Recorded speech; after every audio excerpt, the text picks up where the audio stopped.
যে ঘটনাটি এখন শেয়ার করব তা বর্তমান বরিশাল বিভাগের তৎকালীন প্রাচীন নাম চন্দ্রদ্বীপ পরগনার বর্তমান ঝালকাঠি জেলার নলছিটি থানার সুজাবাদ এলাকায় ঘটেছিল।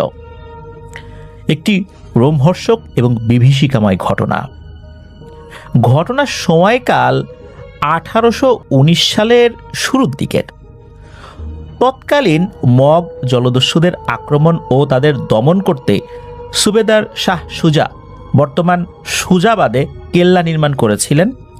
মগদের সাথে যুদ্ধে যারা শহীদ হয়েছিলেন তাদের পরিবারকে শাহ সুজা তাদের লাখেরাজ সম্পত্তি দান করেন। আসমান সিং একজন নামকরা ব্যক্তি। এই আসমান সিং এর পূর্বপুরুষ সুজাবাদ গ্রামটি লাখেরাজ সম্পত্তি হিসাবে বহু আগে লাভ করেছিলেন এবং তারা প্রবল ক্ষমতার সাথে তাদের অঞ্চল শাসন করেন। তাদের পূর্বপুরুষ রাজপুত সৈন্য ছিল। অর্থাৎ যখন সুবেদার শাহ সুজা উনি যখন মগ জলদস্যুদেরকে বিতাড়ন করতেন, তখন যারা শহীদ হতেন সেই যুদ্ধে তাদেরকে উনি বিভিন্ন পরগনা লিখে দিতেন। ছোট ছোট পরগনা, বিশাল বড় বড় গ্রাম, বিশাল বড় বড় এলাকা, তাদের পরিবার যেন ভালো মতো জীবনযাপন করতে পারে।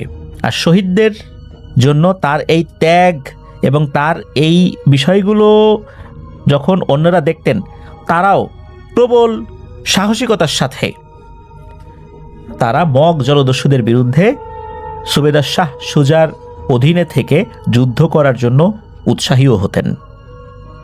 এটা তো এই 1819 সালের অনেক আগের কথা বলছি, কিন্তু ঘটনা শুরু 1819 সালের দিকে এই আসমান সিংকে কেন্দ্র করে। এবার আসি সেই 1819 সালের ওই সময়। এই আসমান সিং এর সাথে পরিচয় হয় পার্শ্ববর্তী এলাকার লোকমান সিং এর কন্যার রায় দুর্গার সাথে। এই আসমান সিং এবং লোকমান সিং দুজনের নাম মুসলিম বলে মনে হলেও এনারা দুজনেই কিন্তু হিন্দু ধর্মাবলম্বী ছিলেন। এই রায় দুর্গার সাথে তার পরিচয় হয়। পরিচয় থেকে পরিণয়ের পর বিবাহ সম্পন্ন হয়। তাদের ঘরে একে একে জন্ম নেয় 2 সন্তান। প্রথম সন্তানের নাম তারামণি, পরবর্তী সন্তানের নাম সীতা। এভাবেই অসাধারণ সুন্দরভাবে অতিবাহিত হতে থাকে তাদের সংসার। তবে ধীরে ধীরে আসমান সিং এর আর্থিক অবস্থার বেশ অবনতি হতে থাকলে আসমান সিং সিদ্ধান্ত নেয় তার পূর্ব পরিচিত একজন ইংরেজ ব্যবসায়ীর সাথে শেয়ারে ব্যবসা শুরু করবেন। তবে সেই ইংরেজ ব্যবসায়ী আসমান সিং এর এই প্রস্তাব প্রত্যাখ্যান করেন। তিনি বলেন, তোমাকে আগে আমি পরখ করতে চাই যে তুমি আমার পার্টনার হিসাবে ভালো করবা কি করবা না। তার জন্য তোমাকে একটি কাজ করতে হবে। আসমান সিং বলেন, কি কাজ? তখন সেই ইংরেজ ব্যবসায়ী বলেন যে ইংরেজ ব্যবসায়ীর অধীনে একজন উচ্চপদস্থ কর্মচারী হিসাবে আসমান সিংকে উনি নিয়োগ দেবেন। তারপর তার কাজ যদি ভালো হয়, যদি নিজেকে প্রমাণ করতে পারেন আসমান সিং, তাহলে সেই ব্যবসার একজন পার্টনার হিসাবে সেই ইংরেজ ব্যবসায়ী অন্তর্ভুক্ত করবেন। কোনো উপায়ন্তর না দেখে আসমান সিং সেই ব্যবসায়ীর প্রস্তাব গ্রহণ করেন। এক পর্যায়ে তৎকালীন চন্দ্রদ্বীপ পরগনার বর্তমান নলছিটির বন্দর এলাকায় নিজের কাজের জন্য চলে যান আসমান সিং। তৎকালীন নাকি বর্তমান সুজাবাদ থেকে আসমান সিং এর কর্মস্থলে যেতে নদীর উত্তাল স্রোত পাড়ি দিয়ে নৌকাযোগে যেতে অনেক সময় লাগতো। তাই আসমান সিং সিদ্ধান্ত নেন যে তিনি নলছিটি বন্দর এলাকায় অস্থায়ীভাবে তার কর্মস্থলে বসবাস করবেন। এরকমের চলতে থাকে আরও বেশ কয়েক মাস। তৎকালীন নলছিটি বন্দর এলাকায় কিছু মহিলারা ছোটখাটো একটা পতিতাপল্লী গড়ে তোলেন। এই আসমান সিং এর সাথে এরকমই এক পতিতার পরিচয় হয়।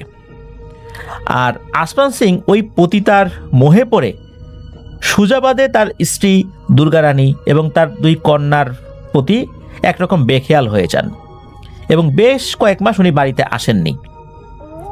এদিকে কি হয়েছে, দীর্ঘদিন স্বামী আসমান সিং বাড়িতে না আসার সুযোগে পার্শ্ববর্তী গ্রাম আমিরাবাদের একজন মুসলিম ব্যবসায়ী, তার নাম হচ্ছে খোদা নেওয়াজ খা, তার সাথে আসমান সিং এর স্ত্রী দুর্গা রানীর প্রণয় ঘটে।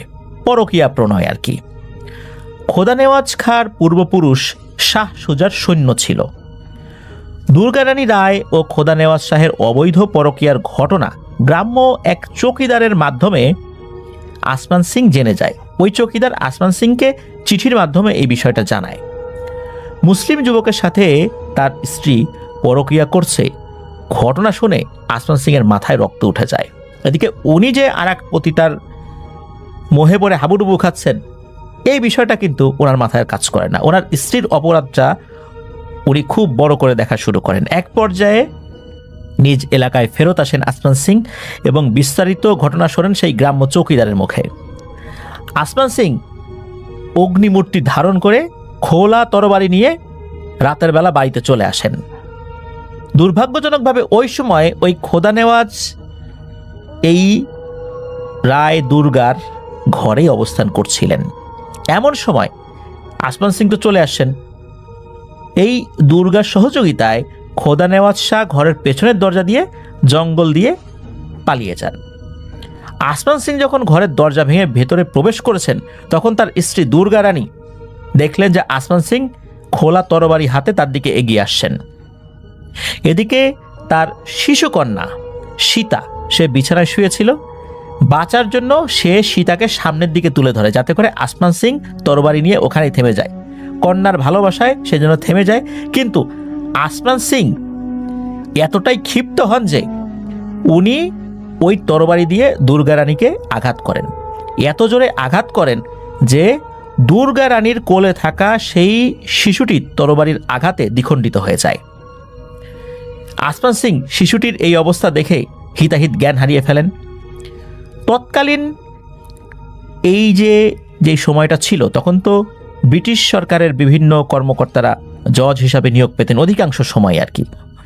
একদম শেষ দিকে এসে যদিও বা বাঙালিদেরকেও জজ হিসাবে নিয়োগ দেওয়া হতো, তো ওই সময়ে লোকজনও ওখানে চলে আসে। স্ত্রী দুর্গা রানী এবং ওই খোদা নেওয়াজ শাহের সহযোগিতায় ব্রিটিশ পুলিশ আসমান সিংকে গ্রেপ্তার করেন। মামলা মোকদ্দমা চলার একটা পর্যায়ে আসমান সিংয়ের ফাঁসির হুকুম দেয় তৎকালীন ব্রিটিশ সরকার। আসমান সিংয়ের পুরো ঘটনা এবং তার ফাঁসির রায়ের বিষয়ে চিঠি লেখেন তারই সহোদর ভাই কলকাতা হাইকোর্টের তৎকালীন জজ ফটিক সিংকে। তিনি পুরো ঘটনা শুনে আপিল করেন। আপিলে তার ফাঁসির রায় বাতিল হয়ে যায়। জজ ফটিক সিং ফাঁসির আদেশ বাতিল হওয়ার চিঠি নিয়ে রওনা হন তৎকালীন চন্দ্রদ্বীপের নলছিটির সুজাবাদের উদ্দেশ্যে। এক পর্যায়ে তিনি নলছিটি বন্দর এলাকায় পৌঁছালে খোদা নেওয়াজ শাহ ষড়যন্ত্র এবং চক্রান্ত করে, খুব ভয়ঙ্কর একটা চক্রান্ত। তিনি এই পাটনি যারা মূলত এই খেয়া পারাপার করে, তাদের সহযোগিতায় এই খেয়া পারাপার বন্ধ করে রাখেন। আর বাতিল হওয়া ফাঁসির আদেশনামা যথাসময়ে সুজাবাদে পৌঁছাতে না পারার কারণে ভাদ্র মাসের অমাবস্যার একটা লগ্ন আছে যেটা নাকি খুবই ভয়ঙ্কর। আসমান সিংয়ের বাড়িতে যেখানে ঘটনা ঘটেছিল ঠিক সেখানেই একটি পুরাতন শিমুল গাছের সাথে আসমান সিংকে ফাঁসিতে ঝুলিয়ে তার মৃত্যুদণ্ড নিশ্চিত করা হয় এবং তার মৃত্যুদণ্ড যথাসময়ে কার্যকর করা হয়। তৎকালীন নাকি এমন একটা নিয়ম ছিল, যেখানে ঘটনা ঘটতো, মানে অপরাধ যেখানে সংঘটিত হতো ওখানে তাকে শাস্তি দেয়া হতো। ঘটনাক্রমে শোনা যায় আসমান সিংয়ের খুব শখের একটি সাদা ঘোড়া ছিল, যে ঘোড়াটি যুদ্ধবিদ্যায় খুবই পারদর্শী ছিল। এটা ছিল আসমান সিংয়ের খুব প্রিয়। মৃত্যুর আগে নাকি আসমান সিং ঘোড়াটিকে জড়িয়ে ধরতে চেয়েছিলেন এবং জড়িয়ে ধরে নাকি অনেক কান্নাও করেছিলেন। আসমান সিংয়ের ফাঁসির পর রহস্যজনকভাবে তার সাদা ঘোড়াটিকে কেউ আর খুঁজে পায়নি। আসমান সিং মারা যাওয়ার পর রাতের আধারে মানুষ কিছু অদ্ভুত শব্দ শুনতে পাওয়া শুরু করে। টকবগিয়ে বন জঙ্গল ভেঙে চুরমার করে ঘোড়া ছুটছে, আর ঘোড়া যেরকম শব্দ করে ডাক দেয় ওই রকম ডাক দিচ্ছে, আর কে যেন বলছে, যা যা, আরো জোরে, আরো জোরে, আরো জোরে চল, এভাবে বলছে। এক পর্যায়ে ধীরে ধীরে চারদিকে উক্ত ঘটনা ছড়িয়ে পড়ে এবং ভয়ঙ্কর এক আতঙ্ক ভর করে তৎকালীন এলাকাবাসীর মাঝে। আস্তে আস্তে রাতের আধারে মানুষের চলাফেরা শিথিল হয়ে পড়ে। কেউ যেন রাতের আধারে বের হতেই সাহস পায় না। অনেকে বিভিন্নভাবে চেষ্টা করেছিলেন বিভিন্ন হুজুর কবিরাজ ডেকে এই সমস্যার সমাধান করার জন্য, কিন্তু কেউ এই সমস্যার সমাধান করতে পারেন নাই। এমন একদিন ওই সময়কার একজন ব্যক্তি আফসার উদ্দিন আকন্দ নামের একজন ভদ্রলোক, ইনি বৃদ্ধ ছিলেন, তিনি আমিরাবাদ বাজার থেকে বাজার করে রাতের বেলায় ফিরছিলেন সুজাবাদ গ্রামের দিকে নিজ বাড়িতে। তখন হয়তো বা রাত আনুমানিক 8টা কি 8:30 হবে। এমন সময় তিনি টের পান বন জঙ্গল ভেঙে চুরে একাকার করে কেউ যেন ঘোড়া ছুটে আসছে। তখন তিনি রাস্তার পাশে যে যাবেন সেই সুযোগও নেই, মনে হচ্ছিল উনি নড়তেই পারছেন না। তার সামনে দিয়ে প্রবল বেগে ছুটে আসছে আসমান সিং ঘোড়ার পিঠে বসে, আর ঘোড়ার পিঠে বসা আসমান সিং এর হাতে খোলা তরবারি। আসমান সিং এর এমন ভয়ঙ্কর রূপ দেখে তিনি হতবাক হয়ে প্রবল আতঙ্কে জ্ঞান হারিয়ে ফেলেন। পরের দিন লোকজন তাকে উদ্ধার করে বাড়িতে পৌঁছে দেয়। ধীরে ধীরে উনি পুরো ঘটনা খুলে বললেও উনি এতটাই ভয় পেয়েছিলেন যে এই ভয়ের কারণে উনি মৃত্যুবরণ করেন। কলিমুদ্দিন নামক এক ব্যক্তি ছিলেন, তিনি পেশাগতভাবে মাঝি ছিলেন, যার বাড়ি ছিল নলছিটির 60 পাকিয়া গ্রামে। তিনি নৌকা যোগে আসমান সিং এর বাড়ির পাশ দিয়ে যাচ্ছিলেন।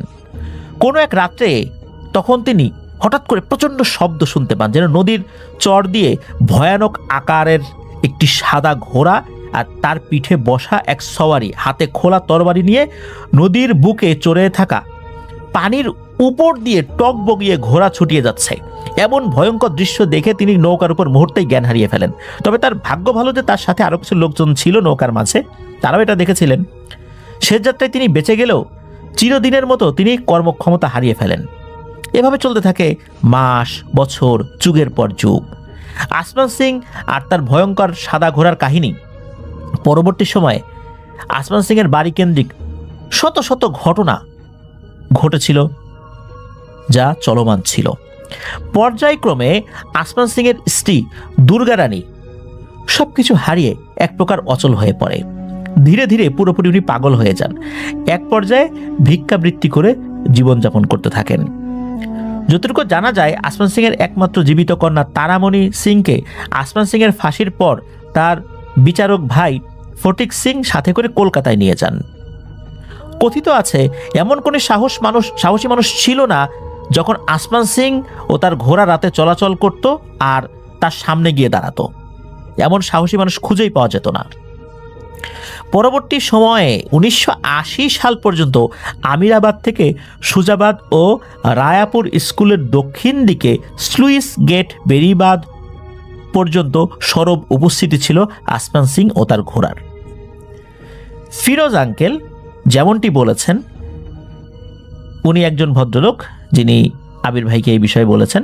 তো তার সমসাময়িক বন্ধুবান্ধবরা খুব ডানপিটে ছিলেন। তারা অধিকাংশ সময় তাদের কাচারি ঘরে ঘুমাতেন। সম্ভবত ভাদ্র মাসের দিন ধপাস ধপাস তাল পড়ছে এমন একটা সময়, কারণ ভাদ্র মাসে তো তাল পাকে। রাত তখন প্রায় আনুমানিক 1টা। হঠাৎ ঝনঝন ঝনঝন, টকবক টকবক, যা যা আরো জোরে চল, আরো জোরে চল, ছোট আমার সাদা ঘোড়া, ছোট আমার প্রিয় ঘোড়া, এরকম শব্দ করতে করতে সামনের দরজা দিয়ে কে যেন ধেয়ে আসছে। এই দেখে তিনি জানালার ভেতর দিক থেকে নিজের চোখে স্পষ্ট দেখেছেন একটা বিশাল দেহী সাদা ঘোড়া তার পিঠে বসা আছে, কালো এক ছায়ামূর্তি, হাতে একটা খোলা তরবারি। আসমান সিং আর তার ঘোড়ার ভয়ঙ্কর কাহিনী ছড়িয়ে পড়ে গ্রাম থেকে থানা। তৎকালীন শত শত মানুষ সাক্ষী ছিলেন সেই ভয়ঙ্কর ঘটনার। এক পর্যায়ে এই আসমান সিং আর ঘোড়ার যাত্রা শুরু হয়। পার্শ্ববর্তী আমিরাবাদ 60 পাকিয়া থেকে রায়াপুর দক্ষিণের স্লুইস গেট নদীর পার, তারপর বেরিবাদ হয়ে আবার সেই সুজাবাদের আসমান সিং এর বাড়ির নদীর পাড়ের ফাঁসির স্থান সেই শিমুল গাছ পর্যন্ত। এভাবে তার চলাফেরার পরিধিটা আরো বড় হয়। আসমান সিং এর ঘোড়া যখন ছুটত তখন ঝনঝন আর ঘোড়ার খুরের ভয়ঙ্কর টকবগিয়ে ছুটে আসার শব্দ, এই আসমান সিং এর হাক ডাকের শব্দ অনেকেই শুনেছেন। তার ভিতর নলছিটির রায়াপুর খানবাড়ির পুলিশ অফিসার আয়েন আলী খানের পুত্র মোহাম্মদ ফিরোজ আহমেদ খান, তার বর্তমান বয়স 68 বছর, তিনিও কিন্তু এই ঘটনার সাক্ষী। আসমান সিং এর বাড়ির পেছনে যে নদীটি রয়েছে, উক্ত নদীর নাম বিষখালী নদী। বরিশাল থেকে যদি রাজাপুর, ভান্ডারিয়া, কাউখালী, পিরোজপুর, খুলনা এদিক দিয়ে যদি যেতে হতো, তৎকালীন শুধু এই নদীপথেই যাওয়া লাগতো।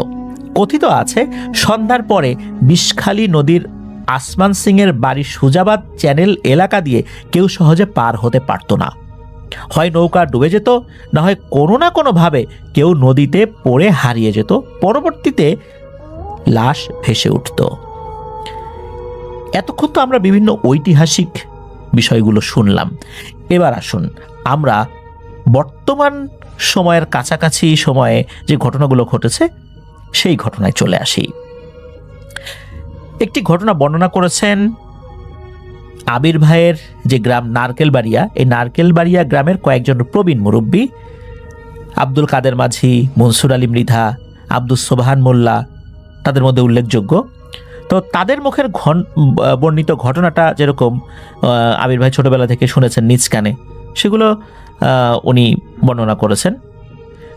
আসমান সিংয়ের বাড়ির ভয়ঙ্কর ঘটনার কথা কিন্তু আবির ভাই ওনার প্রয়াত মায়ের মুখেও শুনেছেন একাধিকবার। একটি লাশ কেন্দ্রিক ঘটনা বর্ণনা করেছেন আব্দুস সোবহান মোল্লা, যিনি 12-13 বছর আগে মারা গিয়েছিলেন। ঘটনার সময়কাল 1983 কি 84 সাল। তিনি যেমনটি বলেছেন যে তার স্ত্রীর কয়েকজন আত্মীয় স্বজন, তারপর তার স্ত্রীর একজন বড় ভাই, নাম হলো আব্দুল মান্নাফ, যাদের বাড়ি ছিল রাজাপুর বাদুরতলা নামক স্থানে, তিনি হঠাৎ করে কলেরায় আক্রান্ত হয়ে প্রচুর অসুস্থ হয়ে পড়েন। এই খবর পেয়ে এই সোবহান মোল্লা তার স্ত্রীকে নিয়ে আব্দুল কাদের মাঝির ছাউনিওয়ালা নৌকা, যেটাকে ওই সময় ওনাদের এলাকায় কেয়ারের নৌকা বলতো, ভাড়া করে, ওই নৌকাটা ভাড়া করে উনি শ্বশুর বাড়িতে যান। এক পর্যায়ে দুপুরের দিকে তিনি পৌঁছে দেখেন তার শ্যালকের অবস্থা খুব গুরুতর।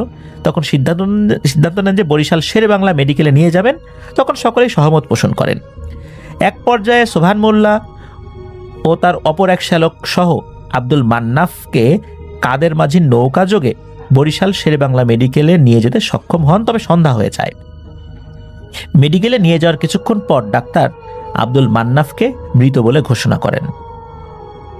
তখন কিন্তু রাত হয়ে গিয়েছে, তবে গভীর রাত বিষয়টা এরকম না, সন্ধ্যার ঠিক পরপরই যেরকম রাত হয়, এশার একটু আগে, এশার আজানের একটু আগে, ওই রকম সর্বোচ্চ 7টা কি 7:30 বাজে এরকম আর কি সময়। তো এই সময় আব্দুস সোবহান মোল্লা, ওনার যে অপর শ্যালক, তিনি তো তার ভাইয়ের মৃত্যুতে অনেক কান্নাকাটি করছেন। তখন আব্দুস সোবহান মোল্লা বলে যে এখন কান্নাকাটি করে কি হবে, ধৈর্য ধরো, লাশ তো বাড়িতে নিয়ে যেতে হবে। তখন এই আব্দুল কাদের মাঝি বলেন, এখন কি লাশটা নিয়ে যাওয়া ঠিক হবে? আব্দুস সোবহান মোল্লা ছিলেন খুবই সাহসী এবং একরোখা স্বভাবের, আর বদমেজাজি মানুষও ছিলেন বটে। তিনি বলেন যে এখনই লাশ নিয়ে যাব, কিসের ভয়, কোনো ভয় নাই, চলো আল্লাহর নাম নিয়ে। এক পর্যায়ে তারা রওনা হন লাশ নিয়ে সোবহান মোল্লার শ্বশুরবাড়ি বাদুরতলা এলাকার উদ্দেশ্যে। নৌকার মোট 3 জন সদস্য আর একটা লাশ। এক পর্যায়ে নৌকা চলতে চলতে আসমান সিংয়ের সুজাবাদের বাড়ির ঠিক পেছন পর্যন্ত যখনই আসছে, তখন কেমন যেন নৌকা আস্তে আস্তে একে একে পাড়ে ভিড়ে যায়। আব্দুল কাদের মাঝি এবং নৌকার সামনে বসা সোবহান মোল্লা শত চেষ্টা করেও নৌকাটা ঠিকভাবে চালাতে পারছিল না, একা একাই পাড়ে ভিড়ে যায়। তাদের অনিচ্ছা সত্ত্বেও নৌকা পাড়ে ভিড়ে যায়। আসলে ওটাই কিন্তু সেই ভয়ঙ্কর জায়গা আসমান সিংয়ের বাড়ি, যেখানে নৌকাটা একা একে পাড়ে ভিড়ে গিয়েছিল।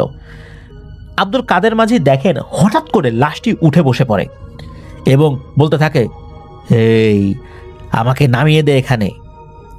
তখন আব্দুল কাদের মাঝি প্রচণ্ড জোরে চিৎকার দিয়ে জ্ঞান হারিয়ে ওই নৌকাতেই লুটিয়ে পড়েন। পেছন থেকে চিৎকার শুনে আব্দুস সোবহান মোল্লা ফিরে তাকায় এবং উনি ভরা জ্যোৎস্নার আলোয় দেখতে পান তার শ্যালকের মৃতদেহ উঠে বসে পড়ছে এবং বলছে, এই আমাকে এখানে নামিয়ে দে। সোবহান মোল্লা তো যা বোঝার বুঝে ফেলেন। তিনি দেরি না করে তার হাতে থাকা বৈঠা দিয়ে উপর্যুপরি আঘাত করতে থাকেন ওই লাশের উপরে। অনেকগুলো আঘাত করার পর ওই লাশটি আবার পড়ে যায় বলতে লাশের পূর্বের অবস্থায় চলে যায়। এ সময় সোবহান মোল্লা কিন্তু প্রচণ্ড ভয় পান, যদিও বা উনি খুবই সাহসী মানুষ ছিলেন। তবে উনি সাহস না হারিয়ে পরিস্থিতি সামলে নেওয়ার চেষ্টা করেন। এক পর্যায়ে সোবহান মোল্লা কাদের মাঝির মাথায় পানির ঝাপটা দিলে তারও জ্ঞান ফেরত আসে। পরবর্তী সময়ে তারা আবারও রওনা হন। তখন সোবহান মোল্লা বলেন যে তার ছোট শ্যালককে উনি বলেন যে তুই মাঝির সাথে বস, যা কিছু হয়ে যাক ভয় পাবি না, আর যদি কেউ ভয় পাস তাহলে কিন্তু আমরা কেউই বাঁচবো না, আমরাও লাশ হয়ে যাব এই লাশের সাথে। এরপর তারা যতটুকু দোয়া দুরুদ জানতেন তাই পড়া শুরু করে রাত প্রায় 1:45টার দিকে লাশ নিয়ে আল্লাহর রহমতে সহি সালামতে বাড়িতে ফেরত আসতে সক্ষম হন। তখন আত্মীয় স্বজনরা নৌকা থেকে লাশ উঠিয়ে নিয়ে যায় এবং কাদের মাঝি সহ সোবান মোল্লা সহ সবাই হাত মুখ ধুয়ে ঘরে ঢোকেন। পরের দিন সোবান মোল্লা বলেন যে উনি দেখেছিলেন যে অনেক বড় বড় বিশাল দেহী শেয়াল নৌকার পাশে পাশে দৌড়াচ্ছিল, কিন্তু উনি কাউকে কিছু বলেন নাই, অন্যরা অবশ্য এটা দেখে নাই, কিন্তু উনি এটা দেখেছিলেন। তখন উনি নাকি বুঝতে পেরেছিলেন এগুলো কোনো সাধারণ শেয়াল নয়, এগুলো লাশ খেয়ে খুব ভয়ঙ্কর পিশাচ। যদি একবার নৌকায় উঠতে পারত তাহলে লাশের পাশাপাশি ওনাদেরকেও খেয়ে ফেলত। তাই সোবান মোল্লা ভয় না পেয়ে শক্ত হাতে প্রতিকার করতে চেয়েছিলেন।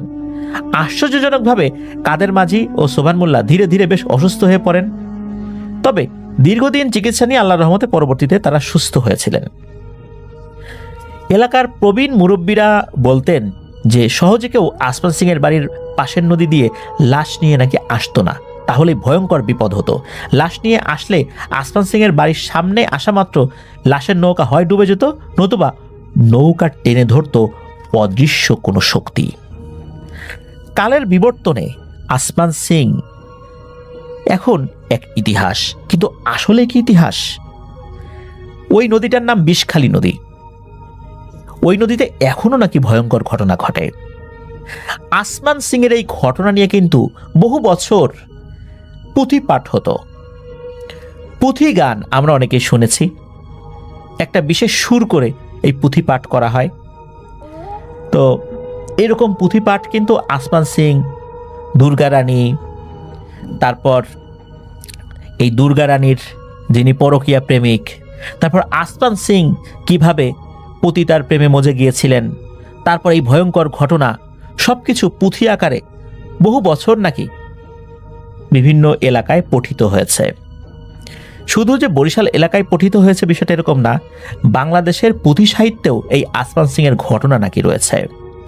আসমান সিং এর যে বাড়ি, এই বাড়ির আশেপাশে এখনো নাকি কোনো বাড়িঘর সেভাবে হয়নি। মানুষ এখনো মাঝে মাঝেই নাকি ভয় পায়, এখনো নাকি আসমান সিংকে দেখা যায়। বিশাল দেহি একটা সাদা ঘোড়ার উপরে খোলা তরবারি হাতে আসমান সিং টকবগিয়ে ছুটে আসছে, আর ঘোড়াকে বলছে, যা ছুটে চল আমার প্রিয় ঘোড়া, ছুটে চল, আরো জোরে আরো জোরে। এরকম বলতে বলতে আসমান সিং ছুটে যায়। আসমান সিং এর যেই মেয়ে তো তার চাচার কাছে বড় হয়েছে, তার কি হয়েছে পরবর্তীতে জানা যায় না। আর আসমান সিং এর আর একটা মেয়ে, সে তো আসমান সিং এর হাতেই মারা গিয়েছে। আর আসমান সিং এর স্ত্রী দুর্গা রানীর সেই পরকীয়া প্রেমিকের কি হয়েছিল এটাও ওভাবে জানা যায় না। তারা কিভাবে নৌকা চলাচল বন্ধ করে দিয়ে এই ঘটনাটি ঘটিয়েছিল, আসমান সিং তিনি মারা যান। আর একটা ব্যাপার, সেটা হচ্ছে আসমান সিং যখন মারা যায় তখন ছিল ভাদ্র মাসের অমাবস্যা তিথি। অনেকেই বলে থাকেন, বিশেষ করে যারা তান্ত্রিক কবিরাজ, তারা বলে থাকেন এই ভাদ্র মাসের অমাবস্যা তিথিতে যদি কেউ অপঘাতে মারা যায় বা অস্বাভাবিক মৃত্যু হয় বা গলায় ফাঁস দিয়ে মারা যায় বা কাউকে মারা হয়, ওই সময়ে ওখানে যদি পিশাচ শ্রেণীর জিন থাকে সে নাকি ভয়ঙ্কর শক্তিশালী হয়ে যায়, সে ব্রহ্মদৈত্য হয়ে যায়। কথিত আছে এইভাবে যদি কেউ ব্রহ্মদৈত্য হয়ে যায় তাহলে তার বিনাশ করা খুবই কঠিন, সে অত্যন্ত শক্তিশালী হয়ে যায় এবং সে লাশ খেকো পিশাচ হয়ে যায় এবং তাকে কখনোই দমানো যায় না।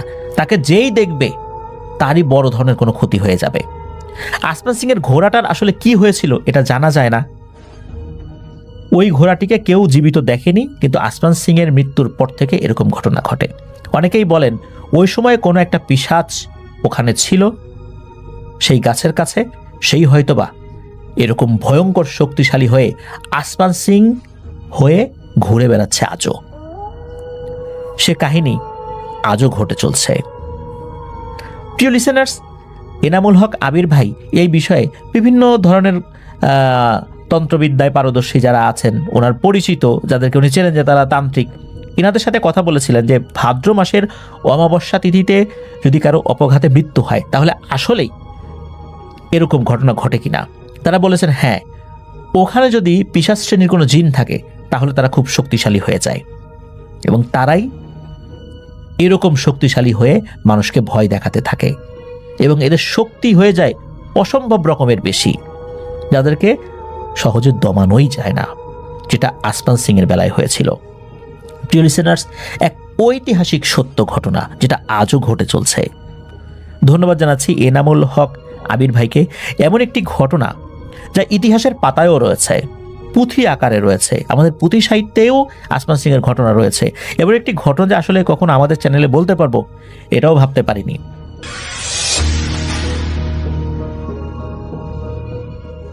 তো এই ঘটনাটা ঘটে 2015 সালে রূপা নামে একটা মেয়ের সাথে এবং তার পরিবারের সাথে। রূপা 2010 সালে বিয়ে করেছিল জুয়েলকে। তো ভালোবেসে ওদের বিয়ে করা হয় এবং প্রথম পর্যায়ে ওদের দুই ফ্যামিলি কেউই এই বিয়ের পক্ষে রাজি ছিল না। তো ভালো যখন ওদের জীবনযাপন যাচ্ছিল, ঠিক বিয়ার 2 বছরের মাথায় জুয়েল এবং রূপার মধ্যে বেশ সমস্যা সৃষ্টি হয়। মানে এক কথায় পারিবারিক কলহ, একজন নাকি আরেকজনকে দেখতে পারতো না, প্রায় নাকি ওদের মধ্যে ঝগড়া লেগে থাকতো। একটা পর্যায়ে রূপা এতটাই বিরক্ত হয়ে যায় জুয়েলের প্রতি যে সে ওর নিজের বাড়িতে এসে পড়ে রাগ করে। তো জুয়েল নাকি ওকে বাড়ি থেকে, মানে ওদের জুয়েল রূপাদের বাড়ি থেকে নিয়ে আসার জন্য অনেক চেষ্টা করেছিল। তো রূপা নাকি একবারে বলেছিল যে না, সে আর কখনোই জুয়েলের বাড়িতে যাবে না। তার কিছুদিন পরে জুয়েলের লাশ পাওয়া যায় ওদের বাড়ির ঠিক আশেপাশেই, মানে জুয়েলদের বাড়ির ঠিক আশেপাশেই। অনেকেই মনে করে হয়তো রূপা কাউকে দিয়ে ওকে খুন করিয়েছে, কিন্তু না, আসলে এটা পরে একটা পর্যায়ে প্রমাণ হয় যে না, ও সুইসাইড করেছিল জুয়েল। যাই হোক, এরকম জুয়েল যখন মারাও যায় তখন নাকি জুয়েলের লাশটা পর্যন্ত রূপা দেখতে আসে না, এতটা বিরক্ত ছিল সে। তো এটার বছর খানিক পর রূপার আরেক জায়গায় বিয়ে হয়, কিন্তু বিয়ে হওয়ার পরেও রূপা ওর মায়ের কাছেই থাকতো। তো বিয়ের ঠিক 7 কি 8 দিন পরে রূপার ফ্যামিলিতে প্রথম যে সমস্যাটা হয় সমস্যাটা হয় ওর মায়ের সাথে। তো বলে রাখতেছি আগে দিয়ে যে রূপা কিন্তু ওর হাজবেন্ডের সাথে ওর মায়ের বাড়িতেই থাকতো কোন একটা কারণে, মানে ওই ওর শ্বশুর বাড়িতে থাকতো না। তো যেদিন এই ঘটনাটা ঘটে, এটা ফজরের ঠিক আগ মুহূর্তে রূপার মা, উনি নাকি অজু করতে যাবে, উনি ফজরের নামাজ পড়ে, তো ঠিক তার আগ মুহূর্তে অজু করতে যাবে। তো উনি দেখতেছে তখনও মানে আজান দেয় নাই, ওনার চোখে একটু ঘুম ঘুম ভাব ছিল। উঠানের ঠিক একটা পাশেই ছিল ওনাদের ওয়াশরুমটা। উনি যখন ওয়াশরুমে ঢুকতে যাবে, উনি হঠাৎ করে দেখতেছে যে ওনার চুলটা পিছন দিয়ে হ্যাঁচকা টান দিতেছে কে যেন, এবং উনি এতটাই ব্যথা পায় পিছিয়ে দেখতেছে যে ওনার মেয়ে রূপা। এবং এটা দেখে উনি চিৎকার দিয়ে বলতেছে যে মা, তুই এত রাতে আমার চুল টান দিলি কেন? এটা বলতেই নাকি রূপা ওনার মায়ের, মানে রূপার মায়ের নাকি হাতে কামড় দিছে, এবং রূপার মা নাকি এত জোরে চিৎকার দিছে যে তখন নাকি হঠাৎ করে, মানে উনি কিছু বলতে পারতেছে না কি হচ্ছে। এমন সময় নাকি ফজরের আজান দিবে এবং রূপা নাকি দৌড় দিয়ে চলে যায়, এবং রূপার মাও দৌড় দিয়ে ঘরের মধ্যে এসে পড়ে, এবং এসে উনি জোরে জোরে চিৎকার করে কাঁদতেছে। ওনার কান্না শুনে রূপা এবং রূপার হাজবেন্ড পাশের রুম থেকে এসে পড়ে, এবং ওনাদের অন্যান্য আশেপাশে যারা ছিল ওরাও এসে পড়ে এবং বলতেছে মা, কি হয়েছে? উনি নাকি জোরে জোরে কাঁদতেছে, বলতেছে রূপা, তুই এটা আমার কি করলে? আমার হাতে কামড়ালি কেন মা? আমার চুল টানলি কেন মা? এটা বলতেই নাকি সঙ্গে সঙ্গে উনি সেন্সলেস হয়ে যায়। সবাই ভাবে হয়তো বা খারাপ কিছু দেখছে উনি, এর জন্য ভয় পেয়ে কাজটা মানে এরকম হয়েছে ওনার। তো কিছুক্ষণ পর যখন ফজরের জামাত শেষ হয় তখন মসজিদ থেকে হুজুর নিয়ে আসা হয়, এবং রূপার মাকে, মানে রূপার মাকে উদ্দেশ্য করে ওই ঝাড়ফুঁক দেওয়া হয়। সে হুজুর ঝাড়ফুঁক দেন এবং হুজুর বলতেছে হয়তো খারাপ কিছু দেখছে, কোনো সমস্যা নেই, ঠিক হয়ে যাবে। এরকম ওই আশা নিয়ে তো সবাই বসে আছে, কিন্তু নাকি দিনের 10টা-11টা বাজে রূপার মায়ের কোনো সেন্স আসে না। শুধু ঘুমের মধ্যে কিছুক্ষণ পর পর নাকি উনি উঠার চেষ্টা করে, উনি সেন্সের যে অবস্থায় যে ঘুমের মধ্যে উঠার চেষ্টা করে, কিন্তু উঠতে পারতেছিল না, আবার নাকি উনি পড়ে যাচ্ছিল। এই হতে হতে নাকি আসরের সময় গিয়ে ওনার সেন্স আসে, এবং উনি খেয়াল করতেছে যে উনি উঠে বসতে পারতেছে, কিন্তু হাঁটার যে ক্ষমতাটা সেটা ওনার নাই। ওনার নাকি প্রায় কোমর থেকে পা পর্যন্ত অবশ হয়ে গেছে। এটা ঘটার পর তো বাসার সবাই একটু ভয় পেয়ে যায়। 2-1টা হুজুর সেদিন আনে, কিন্তু কোনো হুজুরই সেই সমস্যার সমাধান করতে পারে না, বলে হয়তো উনি শারীরিকভাবে একটু অসুস্থ হয়ে গেছে দেখে সমস্যাটা হয়েছে। তো যাই হোক, ওনারা আসলে কয়েকদিন ধরে নাকি বেশ চিকিৎসা করতেছিল, কিন্তু রূপার মার কোনো সমাধান হচ্ছিল না। এদিকে তো রূপার মা অসুস্থ। ঠিক তার 2-1 দিন পরে উনি ঘুমের মধ্যে হঠাৎ করে স্বপ্ন দেখতেছে যে ওনার আগের যে হাজবেন্ড জুয়েল ওনাকে ডাকতেছে এবং বলতেছে যে রূপা, তুমি আমার কাছে এসে পড়ো, তুমি আর ওই বাড়িতে থাইকো না। এই কথা যখন বলতেছে তখন নাকি রূপা হঠাৎ করে ঘুম থেকে উঠে গেছে। সে উঠে দেখতেছে ওর পাশে ওর বর্তমান যে স্বামী সেই শোয়া। তো যাই হোক, এরকম তো রূপা শুয়ে যায়, মানে রূপা শুয়ে যাওয়ার পর আবার সে স্বপ্ন একই দেখতেছে, যে ওর আগের স্বামী জুয়েল বলতেছে যে তুমি খুব ক্ষতি করলে আমার, তুমি আমাকে বাঁচতে দিলে না ঠিকভাবে। তো রূপা নাকি একটু ঘুম থেকে উঠে সে ভাবতেছে কি ব্যাপার, এতদিন পর আমি জুয়েলকে স্বপ্ন দেখতেছি, এগুলা কেন হইতেছে, আর পর কেন আমি ওকে দুবার স্বপ্ন দেখলাম। তো যাই হোক, এরকম সমস্যা হচ্ছিল। তো আরেকটা হুজুর, বেশ বড় একটা হুজুর ওদের বাসায় আনা হয়। তো সেই হুজুরকে বলা হয় সম্পূর্ণ ঘটনা, যে এরকম আমার মা এরকম অসুস্থ হয়ে গেছে, উনি পায়ের নিচ থেকে এরকম পায়ের নিচটা ওনার প্রায় অবশ্য গেছে, কি করা যায়, কি আসলে খারাপ কিছু ওনাকে ভর করছে নাকি অন্য কিছু হয়েছে, একটু দেখেন না। আর রূপা বলতেছে যে আমিও অনেক সময় উল্টাপাল্টা স্বপ্ন দেখতেছি, এগুলো একটু দেখেন, কি আমাদের বাসায় কোনো কিছু খারাপ কিছু হয়েছে নাকি বা কেউ আসর করছে নাকি। তখন সেই হুজুর বলতেছে যে কোনো কিছু আসর করে নাই, তবে আপনারা মনে হয় কারো ক্ষতি করতে চাইছিলেন, ওইটাকে ওইরকম কেউ মনে হয় আপনাদের সমস্যা করতেছে। এটা বলার পরে সেই বড় হুজুর চলে যায়, এবং সেই বড় হুজুর চলে যাওয়ার সময় সে তসলিম সাহেবের ঠিকানা দিয়ে বলতেছে, দেখেন আমার থেকে আর একজন আধ্যাত্মিক লাইনের একজন মানুষ আছে, ওনার সাথে যোগাযোগ করেন, দেখেন উনি সমস্যা একটা সমাধান করতে পারবে। তো বাসায় যখন এরকম সমস্যা চলতেছিল, তার কয়েকদিন পর নাকি সে তসলিম সাহেবকে খবর দেওয়া হয়, এবং তসলিম সাহেব উনি আসেন।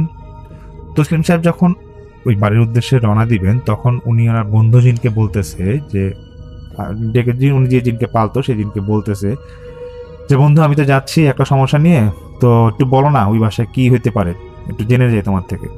তখন সে বন্ধু জিন বলতেছে যে তুমি ওই বাসায় যাবা, সবই ঠিক আছে, কিন্তু ওই বাসায় যদি কোনো মেয়ে বা কোনো মহিলা যদি তোমাকে কিছু বলে, এটা সহজে বিশ্বাস করবা না, এটাই তোমাকে বলে রাখলাম, তারপর তুমি যা করার করো, নাহলে আমাকে ডাকবা তুমি। তখন তসলিম সাহেব সে বাসায় যায় এবং সবার কাছ থেকে ঘটনাগুলো শুনে যে কি সমস্যা, কার কি হচ্ছিল। তো তসলিম সাহেব প্রথমে রূপাকে ডাকে, বলতেছে যে তোমার সাথে আমার কিছু কথা আছে, তো আমি তোমাকে নিয়ে একটু বসবো, আর ওই আশেপাশে একটু খাবার পানি রেখো, একটু পানি রাখতে পারে। তখন একটা জায়নামাজে তসলিম সাহেবের বিপরীতে রূপাকে বসানো হয়, এবং রূপার স্বামী পাশেই ছিল, বর্তমান স্বামী যে ছিল, এবং রূপার মাও খাটের মধ্যে বসা। তো তসলিম সাহেব বলতেছে, রূপাকে দেখেই বলতেছে যে তোমাকে খারাপ কিছু একটা আসর করছে, এবং তোমার মাকেও আসর করছে, এজন্য তোমার মা তো অসুস্থ আছেই, এবং তুমি যে মাঝে মাঝে খারাপ স্বপ্ন দেখো, এবং তোমাকে দেখে বোঝা যাচ্ছে তোমাকে খারাপ কিছু একটা আসর করছে, এবং তুমি বুঝতেছো না যে তোমার শরীরের মধ্যে কি কি সমস্যা আছে, আমি এটা তোমাকে দেখেই বুঝতে পারতেছি।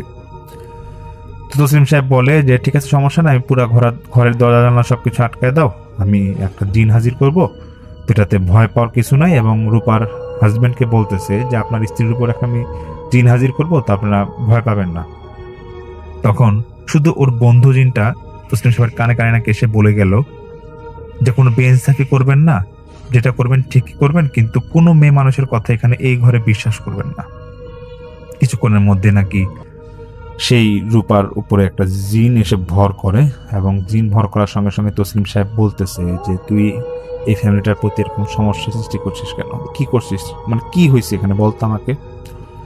তখন সেই জিনটা বলতেছে যে আমি যদি সত্য কথা বলি তাহলে এটা সমাধান করতে পারবেন, তাহলে আমি এটার সত্য কথাটা বলবো। তখন তসলিম সাহেব বলতেছে হ্যাঁ, আমি এটা সমাধান করবো, বল কি হয়েছে, কি সমস্যা করছে তোর এই ফ্যামিলি।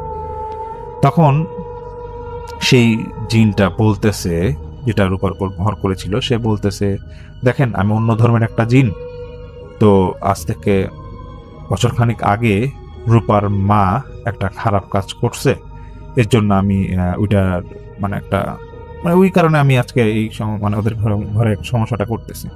তো তসলিম সাহেব বলছে কি সমস্যা একটু শুনি। তখন সেই জিন বলতেছে যে রূপা একটা ছেলেকে ভালোবেসে বিয়ে করছিল, জুয়েল, এবং রূপার মা এটা সহ্য করতে পারতো না, এবং উনি আমাকে ওই বিয়ের 2 বছরের মাথায় একটা ওঝার মাধ্যমে আমাকে জুয়েলের প্রতি ভর করাইছিল, ব্ল্যাক ম্যাজিক বা কালো জাদু যেটাই হোক, ওই রকম ভর করাইছিল। তো ভর করানোর পর থেকে আমি সবসময় জুয়েলের পিছিয়ে লেগেছিলাম, এবং জুয়েলের সবসময় ক্ষতি করতাম, এবং তার পাশাপাশি চেষ্টা করতাম যাতে রূপা জুয়েলকে ভুল বুঝে, এবং একটা পর্যায়ে জুয়েলকে আমি ওর মধ্যে আমি ঢুকে আমি ওকে মেরে ফেলি, যেভাবে ও আত্মহত্যা করে। কিন্তু আত্মহত্যা করার পরে আমি যা দেখলাম যে আসলে রূপার মায়েরই দোষ, ওই ছেলের কোনো দোষ ছিল না। তারপর থেকেই আমি প্রতিজ্ঞা করি যে রূপা যদি কখনো বিয়ে করে তাহলে আমি রূপার এবং রূপার মায়ের ক্ষতি করব। আর এই জন্য আমি দেখলাম যে রূপা যে এরকম বিয়ে করছে, তারপর বিয়ের কয়েকদিনের মাথায় এসে আমি রূপার মাকে প্রথমে ক্ষতি করি, এবং আমি এতটাই ক্ষতি করি যে ওনার হাঁটা চলা পুরো বন্ধ করে দিছে আমি, সে জিন বলে আর কি। এবং সেই জিন এটাও বলে যে এখন আমি রূপাকে শেষ করব, কিন্তু আমি রূপাকে শেষ করতে পারি না, কারণ রূপার যেই রাশি, সেই রাশি আমার এখানে, মানে আমি সেই রাশির মানে কোনো ক্ষতি করতে পারতেছি না। তো যাই হোক, এটা বলার পরে মানে তসলিম সাহেব একটু অবাক হয়ে যায় এবং তসলিম সাহেব বলতেছে, এগুলো ভুয়া কথা বাদ দে, এইসব মিথ্যা কথা বলবি না, ওরা এত ক্ষতি করতে পারে না। তসলিম সাহেবের বন্ধু জিন নাকি আবার ওনার কানে কানে এসে বলতেছে যে আপনি কি এই জিনের কথা আপনি বিশ্বাস করেন, আপনি এখানে বেইনসাফি করবেন না, এটা একটা সহজ সমাধান আপনি করে যান। এটা যখন বলতেছিল, তসলিম সাহেব নাকি সঙ্গে সঙ্গে বন্ধু জিনের কথায় নাকি তিনি বিশ্বাস করে এবং তিনি বদ জিনটাকে বলতেছে যে তোর এখন শেষ কথাকে বলে যা। তখন সেই বদ জিন বলতেছে যে আমি এখান থেকে চলে যাব ঠিকই, কিন্তু এই বাসার মানুষের কারো না কারো একটা ক্ষতি হবে এবং এটা আমি করেই ছাড়বো। এটা বলার সঙ্গে সঙ্গেই নাকি মানে তসলিম সাহেব যে কিছু একটা করবে, সঙ্গে সঙ্গে দেখতেছে যে সে বদদিন চলে গেছে, আর সে কথা বলে না এবং যাওয়ার সময় ওদের যে ঘরের জানলাটা ছিল, জানলাটাকে জোরে একটা বাড়ি খায়। তখনই তসলিম সাহেব বুঝে যায় না বদদিনটা চলে গেছে। তখন তসলিম সাহেব দেখতেছে রূপার তো সেন্স নাই, তিনি কিছুক্ষণের মধ্যে রূপার সেন্স আনার ব্যবস্থা করে এবং বাসায় যারা ছিল ওদেরকে বলতেছে যে আসলে কি ঘটনা ঘটলো এটা তো আপনারা শুনলেন সবাই, এখন এটার কোনো সমাধান নাই, আর এটা সত্য না মিথ্যা আমি বলতে পারবো না, তবে জিন যে আমাকে এটা বলছে এটা সত্যই হবে। তো রূপার জামাই মানে একটু অবাক হয়ে যাচ্ছিল, যিনি বর্তমান জামাই ছিল। যাই হোক, তসলিম সাহেব বলে যে আমি চলে যাচ্ছি, কিন্তু আমি এটা সমাধান করতে পারবো না, কারণ আমি বেইনসাফি আমি করতে পারবো না। আর আপনার একটু, আমি তো দেখলাম ঠিক আছে, কিন্তু আমার সাথে দ্বারা যেহেতু সমাধান হচ্ছে না, আপনারা পারলে অন্য কারোর সাথে কথা বলেন বা দেখেন। তো এটা বলার পর তসলিম সাহেব তো এসে পড়ে, আর ওই ফ্যামিলির সাথে উনি যোগাযোগ করে না। তবে তসলিম সাহেব যেটা বলে যে পরবর্তীতে উনি শুনতে পারে যে রূপার মা, উনি তো আগে পায়ে ওনার প্যারালাইজ বা হাঁটাচলা বন্ধ হয়ে গেছিল, রূপা ওনাকে আস্তে আস্তে তখন তারপর থেকে অসুস্থ হয়ে গেছিল অনেক, সে নাকি আর সুস্থ হইতে পারে নাই এবং রূপার মাও নাকি ওনার জবান চলে গেছিল, আর কথা বলতে পারে নাই। তো এটা তো ঘটনাটা শুনে তারপরে তো এভাবেই ওনাদের পরবর্তীতে এই সমস্যার সমাধান হয় না। তসলিম সাহেব যেটা বলে, উনি তো এসেই পড়ে, কারণ ওনার বন্ধু যিনি একটা কথাই বলছিল যে এখানে যেটাই হবে, কোনো মেয়ে মানুষের কথা কখনো বিশ্বাস করবা না ওইখানে, ওই আসরে।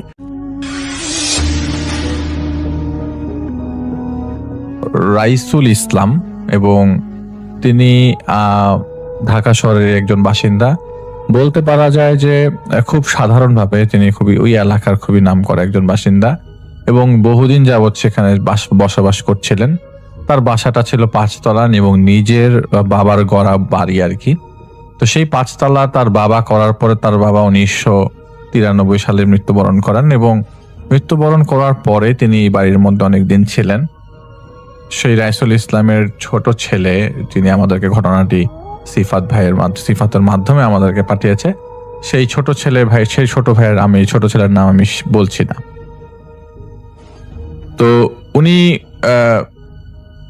আসলে সত্যি কথা বলতে রাইসুল সাহেব সেই বাসাটা অনেকদিন যাবত, রাইসুল সাহেব তার বাবার একমাত্র এক ছেলে এবং রাইসুল সাহেবের আরো 2 বোন ছিল। তো যাই হোক, ওই বাসাটা ছিল 5 তলা, ছাদের উপরের 5 তলায় থাকতো রাইসুল সাহেব এবং পুরো পরিবার, মানে যে ভাই ঘটনা পাঠিয়েছেন তার পরিবার সম্পূর্ণ 5 তলায় থাকতো পুরো ফ্ল্যাট জুড়ে, এবং ছাদের উপরে তাদের বেশ বড় সড় একটা বাগান ছিল 5 তলা ছাদের উপর, এবং বাগান করার শখ ছিল।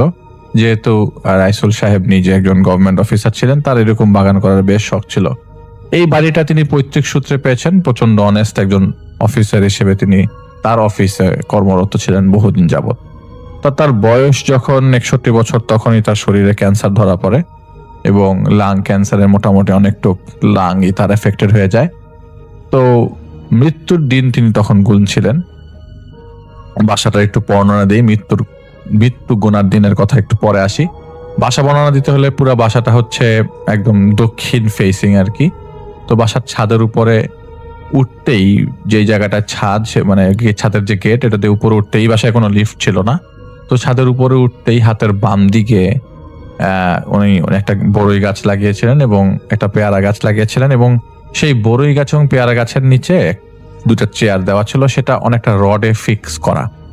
সেই চেয়ারটার মধ্যে তিনি প্রায় সময় যে উপরে বসতেন এবং সেই টেবিলটাও সেখানে ফিক্স করা, মানে এটা কেউ নাড়াতে পারবে না, এটা ফিক্স করেই বানানো হয়েছিল, সিরামিকের টাইলসের টেবিল।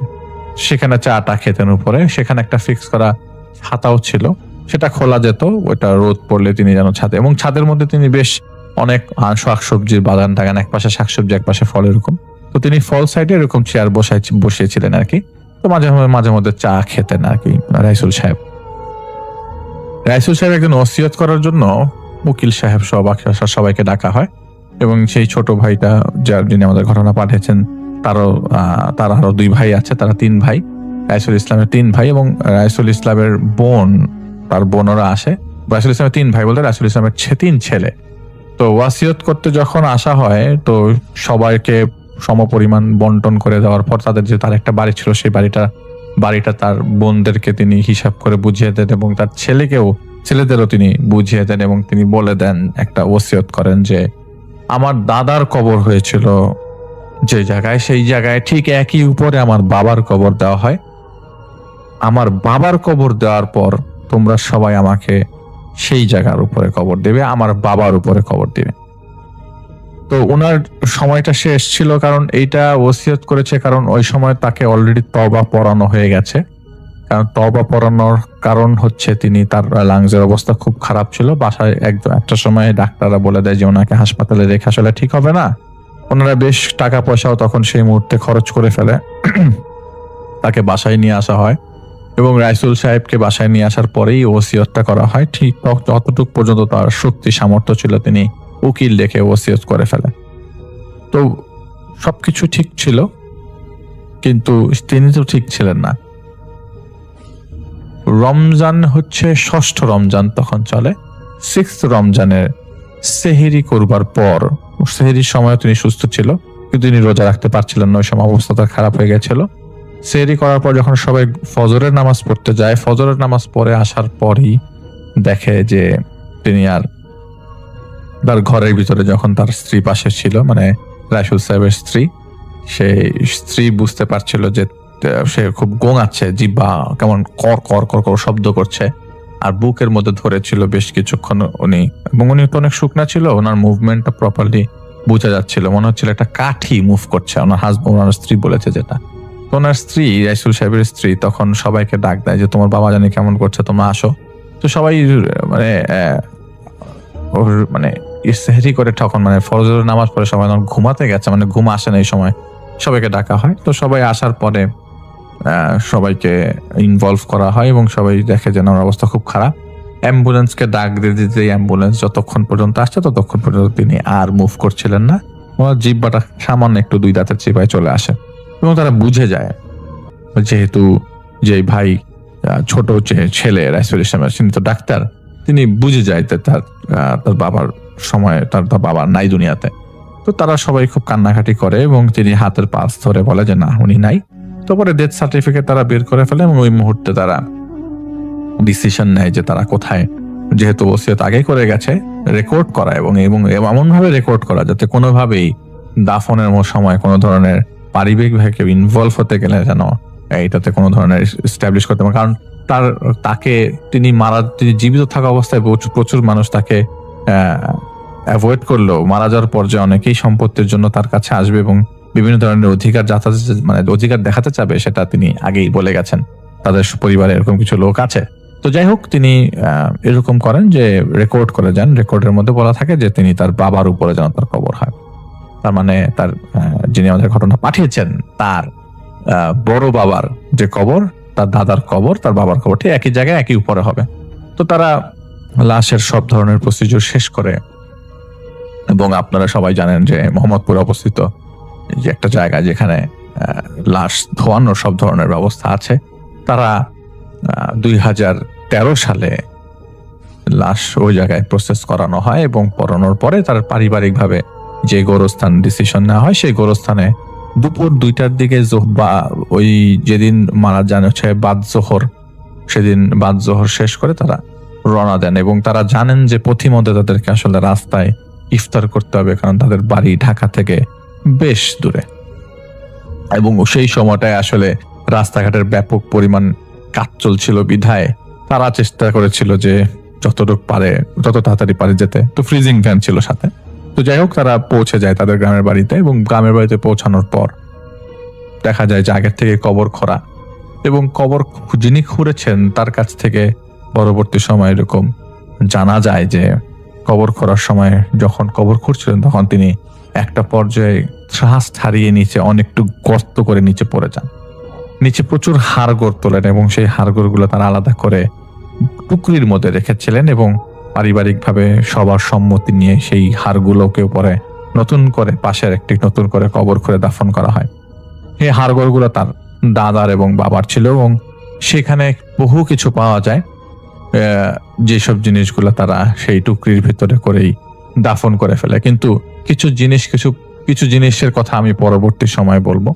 তো যাই হোক, তার বাবাকে যেখানে 3.5 হাতের কবর দেওয়ার কথা ছিল, যেহেতু আগেও 2টা কবর হয়েছে, সেই কারণে অনেক নিচে গর্ত করে মাটি ফেলে একটা সার্টেন পজিশনে, তখন এই কবরটা একদম নতুন এবং ওই কবরের পাশ দিয়েই ওই সেই হাড়গোড়গুলা কিছু থুবড়া করে কিছু জিনিস একবারে স্তূপ করে সে জায়গায় কবর দেওয়া হয়।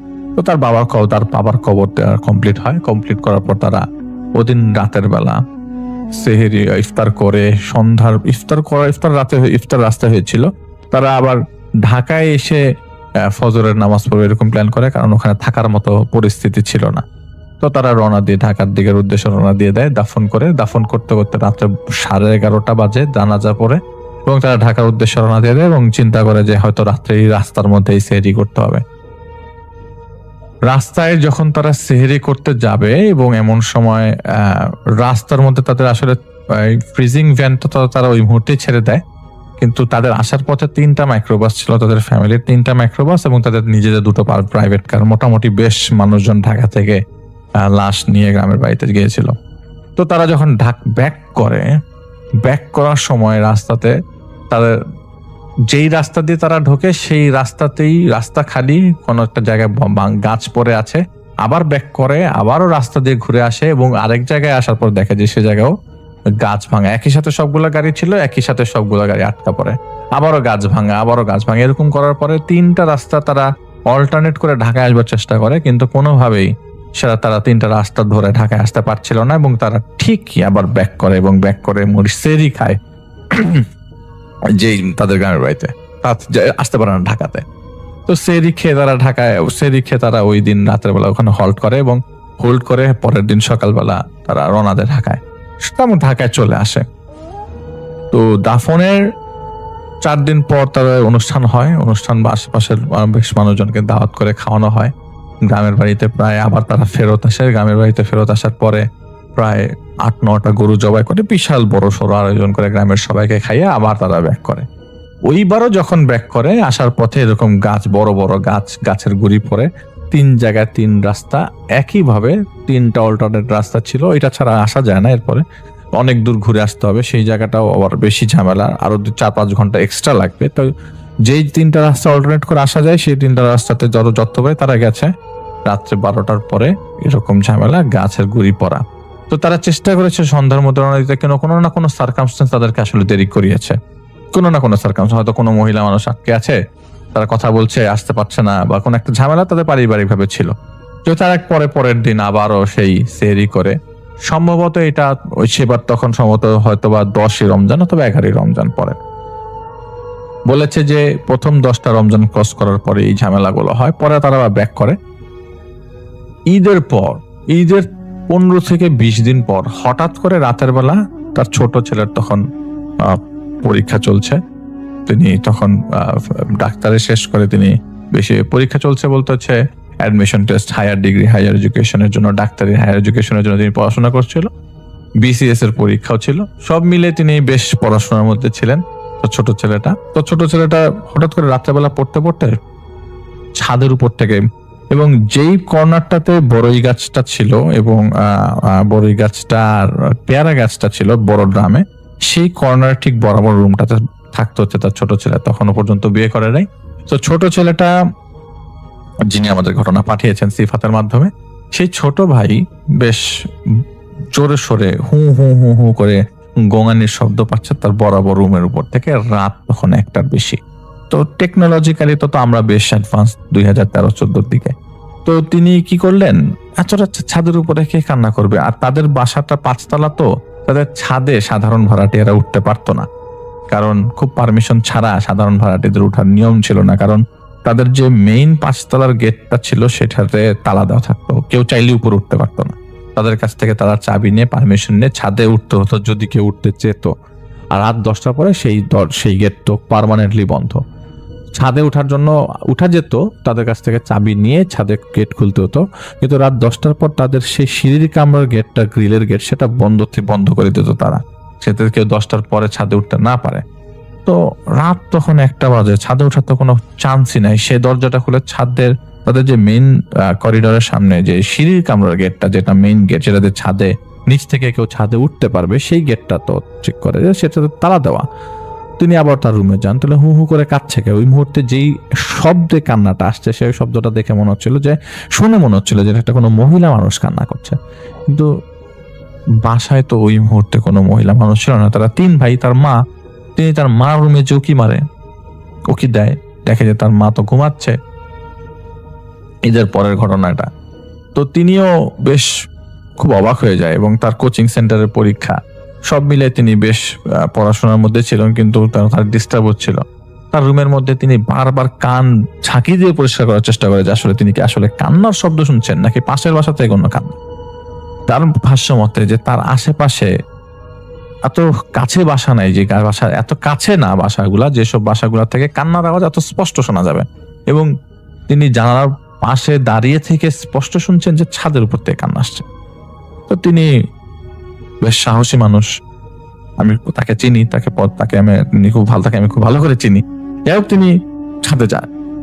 ছাদে যে তিনি গেট ধরে পড়ে যাওয়ার মতো অবস্থা, কারণ গেট থেকে উঠে বাম দিকে যে বড়ই গাছটা এবং যে পেয়ারা গাছটা ছিল, সেই রেলিং ধরে, আসলে সেই রেলিংটার উপর দিয়ে আবার কারুকাজ করা, তাদের বাসার ছাদের উপরে রেলিংটার উপরে কারুকাজ করা, সিমেন্টেরই কিন্তু কারুকাজ করা, সুন্দর কারুকাজ করা, গোল রাউন্ডেড। সেখানে আপনি চাইলে দাঁড়াতে পারবেন না, মানে আপনি সাপোর্ট নিতে পারবেন না, দাঁড়ানো সম্ভব না, কারণ এটা গোল রাউন্ডেড, এটা রাউন্ড শেপ। তো ওখানে একজন বসে কান্না করছে। শেপ এবং মানুষটার চেহারা, সুরত দূর থেকে যতটুকু মনে হচ্ছে ছাদের আলো, কারণ ছাদে উঠে তিনি লাইট জ্বালালেন, ওই আলোটা সেই জায়গা পর্যন্ত যায়, এবং তিনি পরিষ্কার তার বাবাকে দেখতে পান ছাদের উপরে কান্না করছে। বাবা ঠিকই, কিন্তু শব্দ আসছে মহিলার। তিনি ডাকে আব্বা, খুব জোরে ডাক দেয় আব্বা। কান্না করা অবস্থা থেকে হাঁটু ঘুরে যেভাবে মেয়ে মানুষরা কান্না করে, তিনি হাঁটুটা সরিয়ে মাথাটা উপরে উঠায়, তার ছেলের দিকে তাকায় এবং ছাদ থেকে পড়ে যায়। তিনি খুব অবাক হয়ে যায় এবং দৌড়ে ঝাপটে যাবে, ধরতে যাবে। তো তিনি পেছন থেকে তার বড় ভাই ধরে, কি রে তুই এখানে কি করিস ভাই? তিনি আঙ্গুল দিয়ে দূরে হাত দেখিয়ে দিচ্ছে যে ভাই এটা কি দেখলাম আমি। কি বল, কি বলিস না কেন? তো তিনি যে ভাই বলছে সেটা নাকি তিনি বলতে পারে নাই। তিনি মনে হচ্ছে তার ভেতর থেকে যে তিনি ভাই বলেছেন, কিন্তু তার ভাই আসলে তোমার ভাই মুখ থেকে কিছুই সব শুনছে না, তার বোবার মতো অবস্থা। তাহলে কি বল, কথা বল, কি হয়েছে, কথা বল, কাহিনী কি? তো পরে তাকে বাসায় নিয়ে এসে মাথার মধ্যে পানি দেওয়া হয়। পানি দেওয়ার পরে তাকে বলে কি হয়েছে?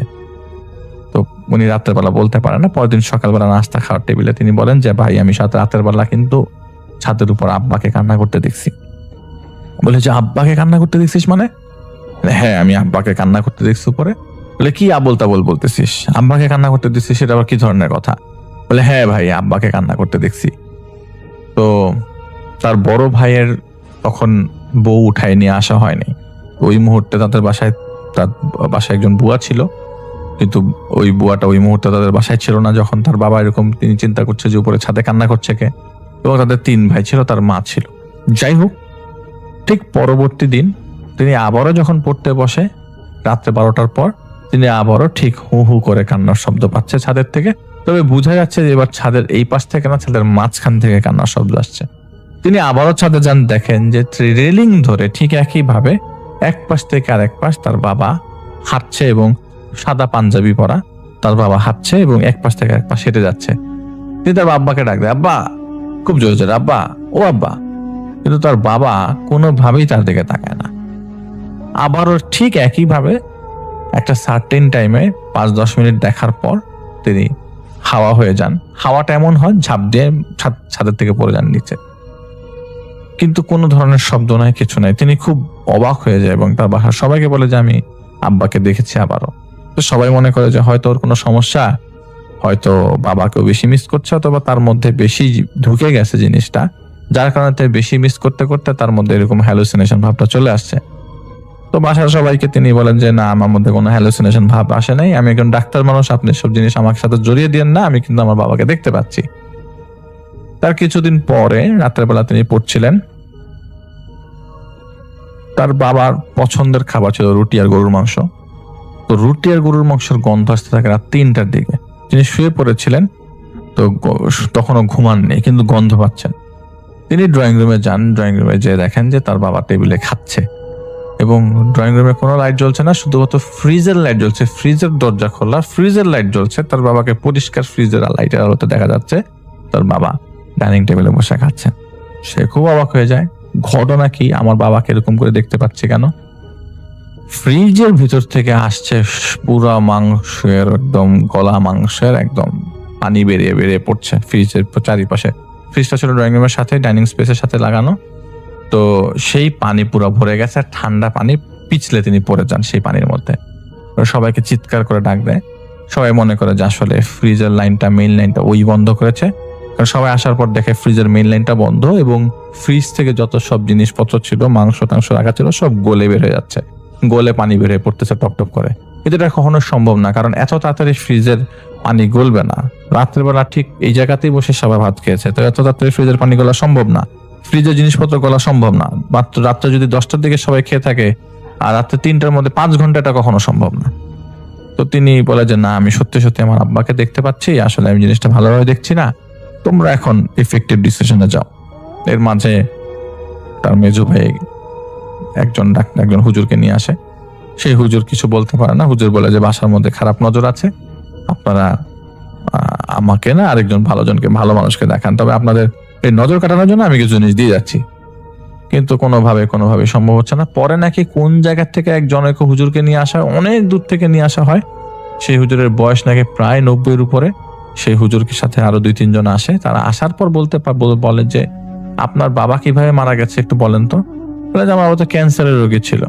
বলে সবকিছুই ঠিক আছে, কিন্তু আপনার বাসার মধ্যে আমি বেশ কিছু জিনিসের মুভমেন্ট দেখতে পাচ্ছি যেটা আমার কাছে নর্মাল মনে হচ্ছে না। আমি জানি তারা আপনাকে ক্ষতি করছে না, কিন্তু যে মুভমেন্টটা আমরা দেখতে পাচ্ছি সেটা ভালো না। আপনারা সবাই একটু সাবধানে থাকবেন, আমাকে একটু দেখতে দেন আসলে কি হচ্ছে। আমি এখনই আপনাদের বাসায় চাইলেই সেই জিনিসগুলো দেখতে পারবো না, আমাকে দেখার জন্য কিছুদিন সময় দিতে হবে। তো এরই মাঝে আরো কিছু জিনিসপত্র তারা দেখতে পারে। তার বাবাকে বেশ কিছু বেশ কয়েকবার স্বপ্নে দেখে যে তার বাবার কবরের পাশে, যে তার বাবার যে কবর, সেই কবরের পাশে তার বাবার বুকের উপরে শরীর ভেদ করে একটা গাছ ঢুকিয়ে দেওয়া আছে। সেই গাছের ভিতরে প্রচুর সাপ। এটা তো তিনি স্বপ্নে দেখেন ছোট ছেলে। তার বাবার লাশের ভিতরে এরকম লাশের ভিতরে কবরের পাশে লাশ পড়ে আছে এবং লাশের মাঝখান দিয়ে একটা গাছ গেঁথে দেওয়া। সেই গাছ এমন ভাবে গাঁথা, সেই গাছগুলোর থেকে অনেকগুলা সাপ জড়িয়ে আছে, সেই লাশ সহ পেঁচিয়ে ধরে রেখেছে।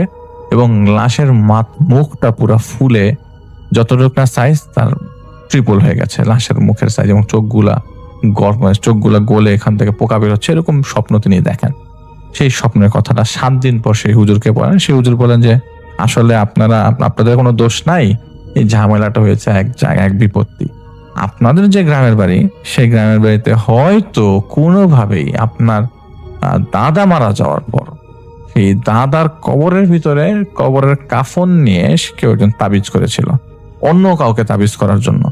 সেটা আপনার দাদার কবরের কাফনটা ইউজ করে। সেই কাফনের সহিত আপনার বাবা এবং আপনার দাদা থেকে আপনার বাবা, মানে আপনার বড় বাবার কাফনের মধ্যে, সে বহু আগের কথা, কেউ একজন কাফনটা নিয়ে সেই কবর থেকে কাফনটা সরিয়ে, কাফন কেটে টুকরো করে কোন একটা ব্ল্যাক ম্যাজিক করে, যেটার ইফেক্ট আপনার বাবা দেখেছে। আপনার বাবা কি প্রায় সময় পাগলামি করতো, রাতের বেলা ছাদে উঠে চুপচাপ বসে থাকতো, একা একা চা খাইতো এবং কথা বলতো একা একা।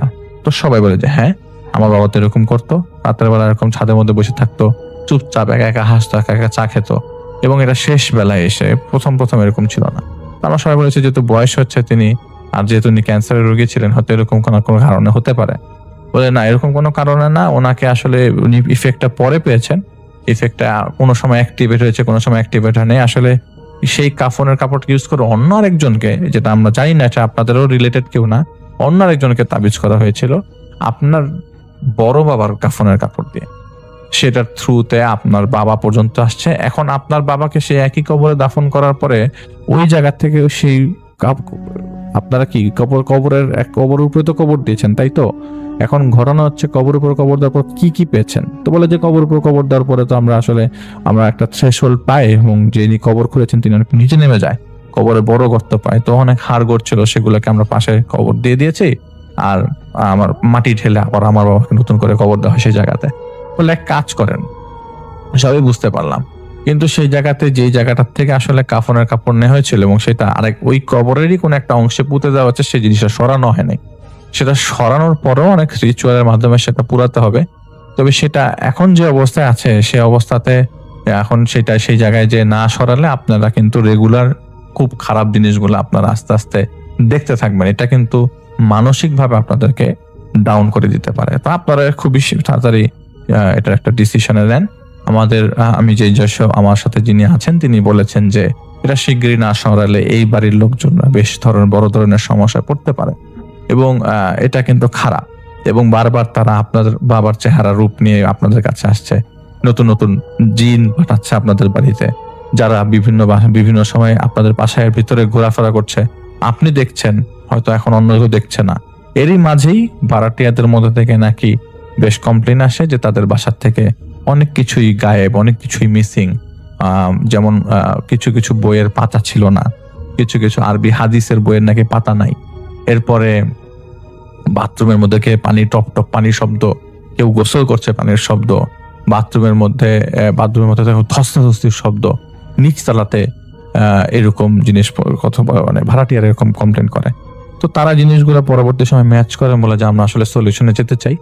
তো ওই হুজুর কিছু টাকার বিনিময়ে তাদেরকে সলিউশনটা দেন, এবং সলিউশনটা নেওয়ার পরে ওই জায়গাতে তাদেরই পাঠানো হয়, এবং আবারও নতুন করে মাটি খোঁড়া হয়। মাটি খোঁড়ার পরে ওই যে যতটুকু পোর্শনটায় মাটি খোঁড়ে ওই জায়গাতে তারা অনেক পুরাতন একটা কাগজের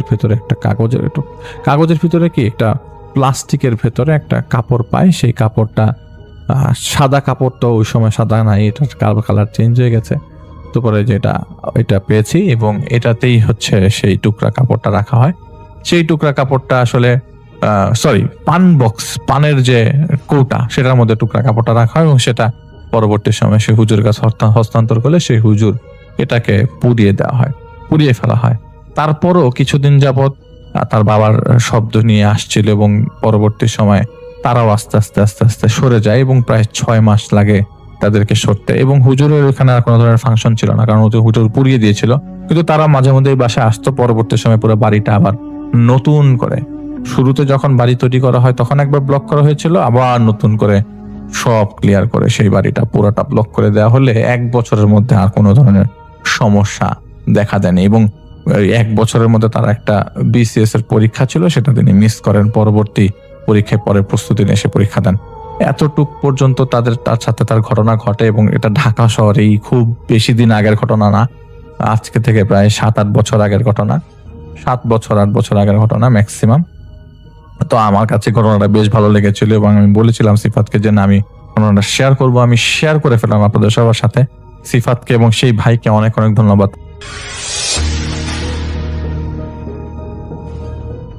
3 সালের ঘটনা। তৌফিক তখন বেশ ইয়াং, কেবল পড়াশোনা শেষ করেছে, চাকরিতে জয়েন করেছে। তো বেশ ভালোই কাটছিল সময়, ব্যাচেলার মানুষ, ঘোরাফেরা। এর মাঝে তার বিয়েও হয়ে গেল। আর বিয়ে হওয়ারই ছিল আসলে, কারণ তার সাথে পূর্ব পরিচিত পাত্রী, বেশ সখ্যতা ছিল তাদের। এই চাকরিটার জন্য ওয়েট করছিল। তো চাকরি হওয়ার পর বিয়ে করলো। এখন তো জীবন অন্যরকম, বেশ ভালো সময় কাটাচ্ছে দুইজন, ঘোরাফেরা করে, ঢাকা শহরে এদিক ওদিক যায়। এবং যেহেতু পূর্ব পরিচিত, তাদের মাঝে খুব ভালো আন্ডারস্ট্যান্ডিং। মানে দেখা যেত যে ঘুরতে গিয়েছে লেকে, বেশ রাত পর্যন্ত সেখানে থেকে তারপর আসছে, গল্প গুজব করতো, লেকের পাড় দিয়ে হাঁটতো, গাছপালার মধ্যে দিয়ে হাঁটতো। তো মোটামুটি তারা বেশ এনজয় করছিল তাদের জীবনটাকে। তো যাই হোক, এরকম কয়েকদিন যাওয়ার পরই তৌফিক প্ল্যান করলো যে ঘুরতে যাওয়া দরকার, বিয়ে করেছে এখন ঘুরতে যাওয়া দরকার, যেটাকে হানিমুন বলে আর কি। তো এইটার প্ল্যানিং করা শুরু করলো দুইজনে। তো মোটামুটি বাংলাদেশের মধ্যে এদিক ওদিক কোথায় যাওয়া যায় চিন্তা করছে। তো দুইজনে চিন্তা ভাবনা দেখলো যে কক্সবাজারই সবচেয়ে ভালো ডেস্টিনেশন হতে পারে, মানে ওখানে গেলেই সবচেয়ে ভালো হয়। তো তৌফিক বলল যে আমি আসলে চট্টগ্রামে এর আগে গিয়ে কখনো লম্বা সময় স্পেন্ড করিনি, তাহলে এক কাজ করি, আমরা আগে চট্টগ্রাম যাই, চট্টগ্রাম গিয়ে একদিন থাকি, আর আমরা যদি ট্রেনে যাই তাহলে আমাদের অবশ্যই চট্টগ্রামে যেতে হবে আগে। তো একদিন যাই চট্টগ্রামে, ওখানে গিয়ে একটু ঘুরি, আমার এক খালার বাসায় আছে, সেখানেও যাব, সেখানে গিয়ে ঘোরাফেরা করে তারপরে পরদিন আমরা কক্সবাজার চলে যাব। তো তৌফিকের ওয়াইফ রাজি হয়ে গেল। তো দুইজনে সেইভাবেই চিন্তা ভাবনা করলো, ছুটি নিল, দুজনেই চাকরি করতো, দুজনেই চাকরি পেয়েছিল। তো চাকরি থেকে অফ নিয়ে তারা একদিন এরকম রওনা দিল রাতের ট্রেনে। তো রাতের ট্রেনে যাবে, বাসা থেকে গোছগাছ করে দুজন বেরিয়েছে, ট্রেন স্টেশনে গেছে, সেখানে গিয়ে দেখছে যে ট্রেন আসতে বেশ খানিকক্ষণ বাকি। প্ল্যাটফর্মের মধ্যে হাঁটাহাঁটি করছে, হাঁটাহাঁটি করতে করতে একসময় ট্রেন আসলো, তারা উঠে গেল ট্রেনে। চলছে ট্রেন, রাত এবং গভীর রাতের ট্রেন, বেশ সুন্দর একটা পরিবেশ। হালকা হালকা বৃষ্টি হচ্ছে, তাই ওই দিন হালকা হালকা বৃষ্টি হচ্ছে এবং সেই বৃষ্টি তারা এনজয় করছে, মানে ছিটে ফোটা বৃষ্টি, ট্রেনের কাঁচ গড়িয়ে পড়ছে। আবার জানলা সরিয়ে দিলে দেখা যাচ্ছে বাইরে ব্রিজ ক্রস করছে, তখন নিচে নদী দেখা যাচ্ছে, খুব সুন্দর একটা এনভায়রনমেন্ট। যাই হোক, এরকম করতে করতে এক সময় তারা চলে আসলো চট্টগ্রাম সকালবেলা এবং নেমে গেল চিটাগাঙে। তো চট্টগ্রামে নেমে তারা গেল তৌফিক তার খালার বাসায়, ওখানে গিয়ে দেখা করলো। তার খালারা তখন তাকে থাকতে রিকোয়েস্ট করলো তাদের বাসায়, বললো আজকে তোরা এখান থেকে যা। কিন্তু তৌফিক কিন্তু ওখানে নেমেই একটা হোটেল বুক করেছিল, মানে সে চাচ্ছে না যে মানে সময়টা আত্মীয় স্বজনের সাথে জড়ায় যেতে, সে আসছে এখানে হানিমুনে, সেরকম ভাবেই চিন্তা ভাবনা করলো। তো খালার বাসায় বললো যে না খালা, আমি হোটেল বুক করছি, আমি রাতের বেলা ওখানে থাকবো, এরকম বলে খালাদের বললো আমরা আসি, সারাদিন আসি, রাত্রে বেলা যাবো এখান থেকে। তো মোটামুটি খালার বাসায় তারা কাটালো, বেশ রাত পর্যন্ত কাটালো, প্রায় 9:30 পর্যন্ত ওখানে ছিল। তো তারপর বিদায় নেবার পালাম, তৌফিক সবার কাছ থেকে বিদায় নিয়ে বেরোচ্ছে। তো তার কাজিন তাকে বললো যে তোমাকে এগিয়ে দিই সামনে। বলে না রে না, আমার এগুলো লাগবে না, আমি এমনি চলে যাবো, কি হয়েছে, কোনো সমস্যা কি? বলে না তুমি তো এখানে থাকো নাই আগে, রাস্তাঘাট কেমন না, নীরব নিথর। বলে আরে ধুর, এখান থেকে বের হয়ে যায় দেখি কোথাও সামনে একটা সিএনজি টিএনজি পেলে নিয়ে নিবো, অথবা রিক্সা পেলে এখান থেকে নিয়ে সামনে চলে যাবো, এখান থেকে তো দেখছি টেম্পো চলে। তো বলে যে পারবা তুমি? বলে যে হ্যাঁ পারবো। বলে তৌফিক বের হয়ে আসে তার স্ত্রীকে নিয়ে, মানে তাদের ওই বাড়িটা ছিল 3 তলা, 3 তলা থেকে নেমে আসে, একেবারে নীরব রাস্তাঘাট। যেখানে বের হইছে তার খালার বাসাটা, যেখানে ওই কমিউনিটিটার মধ্যেই বেশ নীরব, একটার পর একটা বাড়িগুলো খুব নীরব, সামনে একটা মাঠ আছে, গাছপালা আছে কিছু। ওখান থেকে হেঁটে আসতেছে তৌফিক এবং দেখতেছে যে আকাশটা কেমন গুড় করতেছে। মানে আগের দিন যখন তারা ঢাকা থেকে আসছে তখনও কিন্তু মেঘলা আকাশ ছিল, আজকেও মেঘলা আকাশ। তো তৌফিকের ওয়াইফ হাঁটতেছে আর বলতেছে যে একেবারে নতুন জায়গায় তুমি এরকম রাত্রে বের হয়ে গেলা, তোমার কাজিন বলছিল এগিয়ে দিতে, খারাপ কি, সমস্যা কি? বলে আরে সমস্যা কিছু না, তোমার নিয়ে হাঁটবো, এটাই তো মজা, একা একা নতুন জায়গা, এটাই তো আমরা এনজয় করব, এখানে আরেকজনের কি দরকার? তো তৌফিক আবার বলতেছে তার ওয়াইফকে যে তুমি যে শ্যাম্পু দিছো, শ্যাম্পুর ঘ্রাণটা খুব কড়া, ছড়াচ্ছে চারপাশে, নির্জন জায়গায় হাঁটার এই একটাই ভয় যে তোমার ঘ্রাণ ছড়া যাচ্ছে চারিদিকে, আর রাতের বেলা ভূত প্রেত ধরে বলছে, আমার হাব্বা আম্মা বলতো। তো তার ওয়াইফ বলে আরে ধুর, এগুলো বাদ দাও, কি বলো তুমি? বলে যে হ্যাঁ, একেবারে ঘ্রাণ কিন্তু ছড়া যাচ্ছে চারিদিকে, মানে তার দুষ্টুমি করতেছে, খুনসুটি করতেছে। এগুলো বলতে বলতে হাঁটতেছে দুইজন। তো সেই তাদের বাসার সারিগুলো পার হয়ে আসলো, এখন একটা রাস্তা, লম্বা রাস্তা, এই রাস্তাটা সোজা চলে গেছে একদম সামনে গিয়ে মেন রোডে উঠছে, এবং সেই মেন রোডও কিন্তু একটু মানে খালি খালি, কারণ এই যে তৌফিকের খালার বাসাটা একটু দূরে শহর থেকে, মূল শহর থেকে। যাই হোক, এই সামনের রাস্তাটার মাঝে কোনো কিছু নাই, রিক্সা টিক্সা কিচ্ছু নাই। দেখতেছে ওই পাশে দোকান ছিল, বন্ধ করে দিচ্ছে, মানে লাস্ট ঝাপের একটুখানি নামাই দিছে, মানে একটুখানি মানে খুলে রাখছে, এখন নামাই দিবে এই পাশে। তো তৌফিক বুঝলো যে ওই দোকান বন্ধ থাকলে পুরো জায়গাটা নির্জন হয়ে যাবে, এখানে আর কোনো কেউ নাই। যাই হোক, কি করা আছে, এই রাস্তা ধরে হাঁটতে হবে, গাড়ি ঘোড়া কিচ্ছু নাই। হেঁটে যাচ্ছে সামনে, ডান দিকে এরকম গলি চলে গেছে, সেখানেও অনেক বাড়ি ঘর, আবার একটা খোলা মাঠ, বিশাল মাঠ, কেউ নাই। বাতাস বেশ ছুটতেছে, বেশ দামাল বাতাস চারিপাশে, বৈশাখের আগের দিকে, মানে এখনকার মতো সিজন, বাতাস এদিক ওদিক মানে দামাল দাপটায় বেড়াচ্ছে আর কি, এদিক দিয়ে যে গাছপালা ওখানে ছোটখাটো পাতাগুলাকে একদম বসাই দিতেছে, বেশ বাতাস। তো তৌফিক তার ওয়াইফকে বললো যে তোমার চুল খোলা, চুলটা তুমি বেঁধে নাও, তোমার সত্যি কিন্তু শ্যাম্পুর গন্ধ খুব ছড়াচ্ছে, খুব স্ট্রং ফ্রেগনেন্স ফলা একটা শ্যাম্পু ইউজ করছিল তৌফিকের ওয়াইফ, এবং সেই ঘ্রাণটা ছড়াচ্ছিল আসলে। তো তৌফিক মানে এই নিয়ে 2-3 বার বললো। তো তার ওয়াইফ কি করলো, বলে দাঁড়াও একটু, দাঁড়াতে বলে সে তাড়াতাড়ি তার চুলটাকে পেঁচায় বেঁধে একটা পাঁচ ক্লিপ দিয়ে আটকায় দিল এবং আঁচলটা টেনে নিল, নিয়ে বললো এবার চলো। তো দুজন হাঁটতেছে, বাতাস কিন্তু মানে বেশ দাপাদাপি করতেছে আশেপাশে, ওই ছোটখাটো গাছপালা একদম মানে শোয়ায় ফেলতেছে, এরকম একটা অবস্থা। এবং পাশেই হচ্ছে গলি, ওই পাশের অনেকগুলা এরকম বাড়ি ওদিকে ঢুকে গেছে, ওখানে দেখা যাচ্ছে। আবার তার পাশে একটা বড় মাঠ, এই মাঠটা অনেক দূর পর্যন্ত গেছে এবং দূরে গাছপালার সারি দেখা যাচ্ছে অনেক দূরে, ওই গাছপালার সারির পাশ দিয়ে মেন রোডটা গেছে। আর মাঝে মাঝে ওই রাস্তা দিয়ে দেখা যাচ্ছে ছোট্ট কোনো হয়তো স্কুটার যাচ্ছে বা টেম্পো যাচ্ছে, এরকম দূর থেকে দেখা যাচ্ছে। আবার মাঝে মাঝে মিনি বাস বা বড় বাসও দেখা যাচ্ছে রাস্তা দিয়ে পাস করতেছে। তো তৌফিক হাঁটতে হাঁটতে এটা দেখতেছে দূরের রাস্তায় এরকম দেখতেছে। এর মাঝে হঠাৎ করে চারদিক অন্ধকার করে ইলেকট্রিসিটি চলে গেল। মানে ওখানে কিন্তু এই নিয়ন আলোর কিছু ল্যাম্পপোস্ট ছিল দূরে দূরে, এবং সেই আলোগুলাই রাস্তাটাকে কেমন জানি আলোকিত অন্ধকার এরকম একটা অবস্থা তৈরি করছিল। কিন্তু এইবার পুরোপুরি অন্ধকার হয়ে গেল চারিদিক, এবং বাতাস কিন্তু চলতেছে। তো তৌফিক ভাবলো হয়তো ঝড় বৃষ্টি আসতেছে, এই কারণে ইলেকট্রিসিটি বন্ধ হয়ে গেছে। এর মাঝে সে এক্সপেক্ট করতেছিল যে হঠাৎ করে যদি তার কাজিন চলে আসতো যে ভাইয়া তুমি কি ঝড়ে পড়ছো, তার কাছে একটা ভালো লাগতো। এখন জানি কেমন জানি অস্বস্তি লাগতেছে, কারণ রাস্তায় কিচ্ছু নাই, পুরো রাস্তাটা ফাঁকা, এবং সে আর তার ওয়াইফ হাঁটতেছে, এবং এই মানে এর মাঝে বাতাস বেশ দামাল ভাবে চলতেছে। মানে যে কোনো সময় হয়তো বৃষ্টি নামবে। আকাশে কিন্তু মেঘের ঘন ঘটা, চাঁদটা ঢেকে গেছে মেঘে, এরকম একটা অবস্থা। তো তৌফিকের একটু অস্বস্তি লাগতেছে, মানে ওয়াইফ নিয়ে এসে, এবং অপরিচিত শহর, এখানে তো কাউকে চিনে না। এটাও মানে অন্য শহরে আসলে কিন্তু এরকম মনে হয় যে এখানে আমার পরিচিত কেউ নাই, এরকম মনে হয়। যেমন যে শহরে থাকে সেই শহরে কিন্তু মনে হয় যেখানেই যাক সে শহরে মনে হয় যে ভাই আমি বলতে পারি যে আমি অমুক জায়গায় থাকি বা ইত্যাদি, বাট এখানে কিন্তু তার কাছে অন্যরকম লাগতেছে। যাই হোক, এবং একবার সে মনে মনে চিন্তাও করতেছিল যে আমি ফিরে যাবো নাকি খালার বাসায়।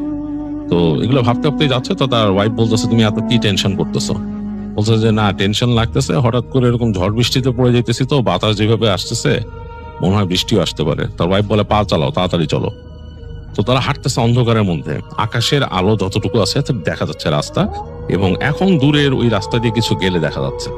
তো যাই হোক, দুজনে কোনো মতে চলতে চলতে এর মাঝে হালকা হালকা ঝিরিঝিরি বৃষ্টি নামা শুরু করলো, মানে একদম ফিনফিনে বৃষ্টির কণা। তো এরকম এসে লাগতেছে ঝাপটার মতো ঠান্ডা ঠান্ডা।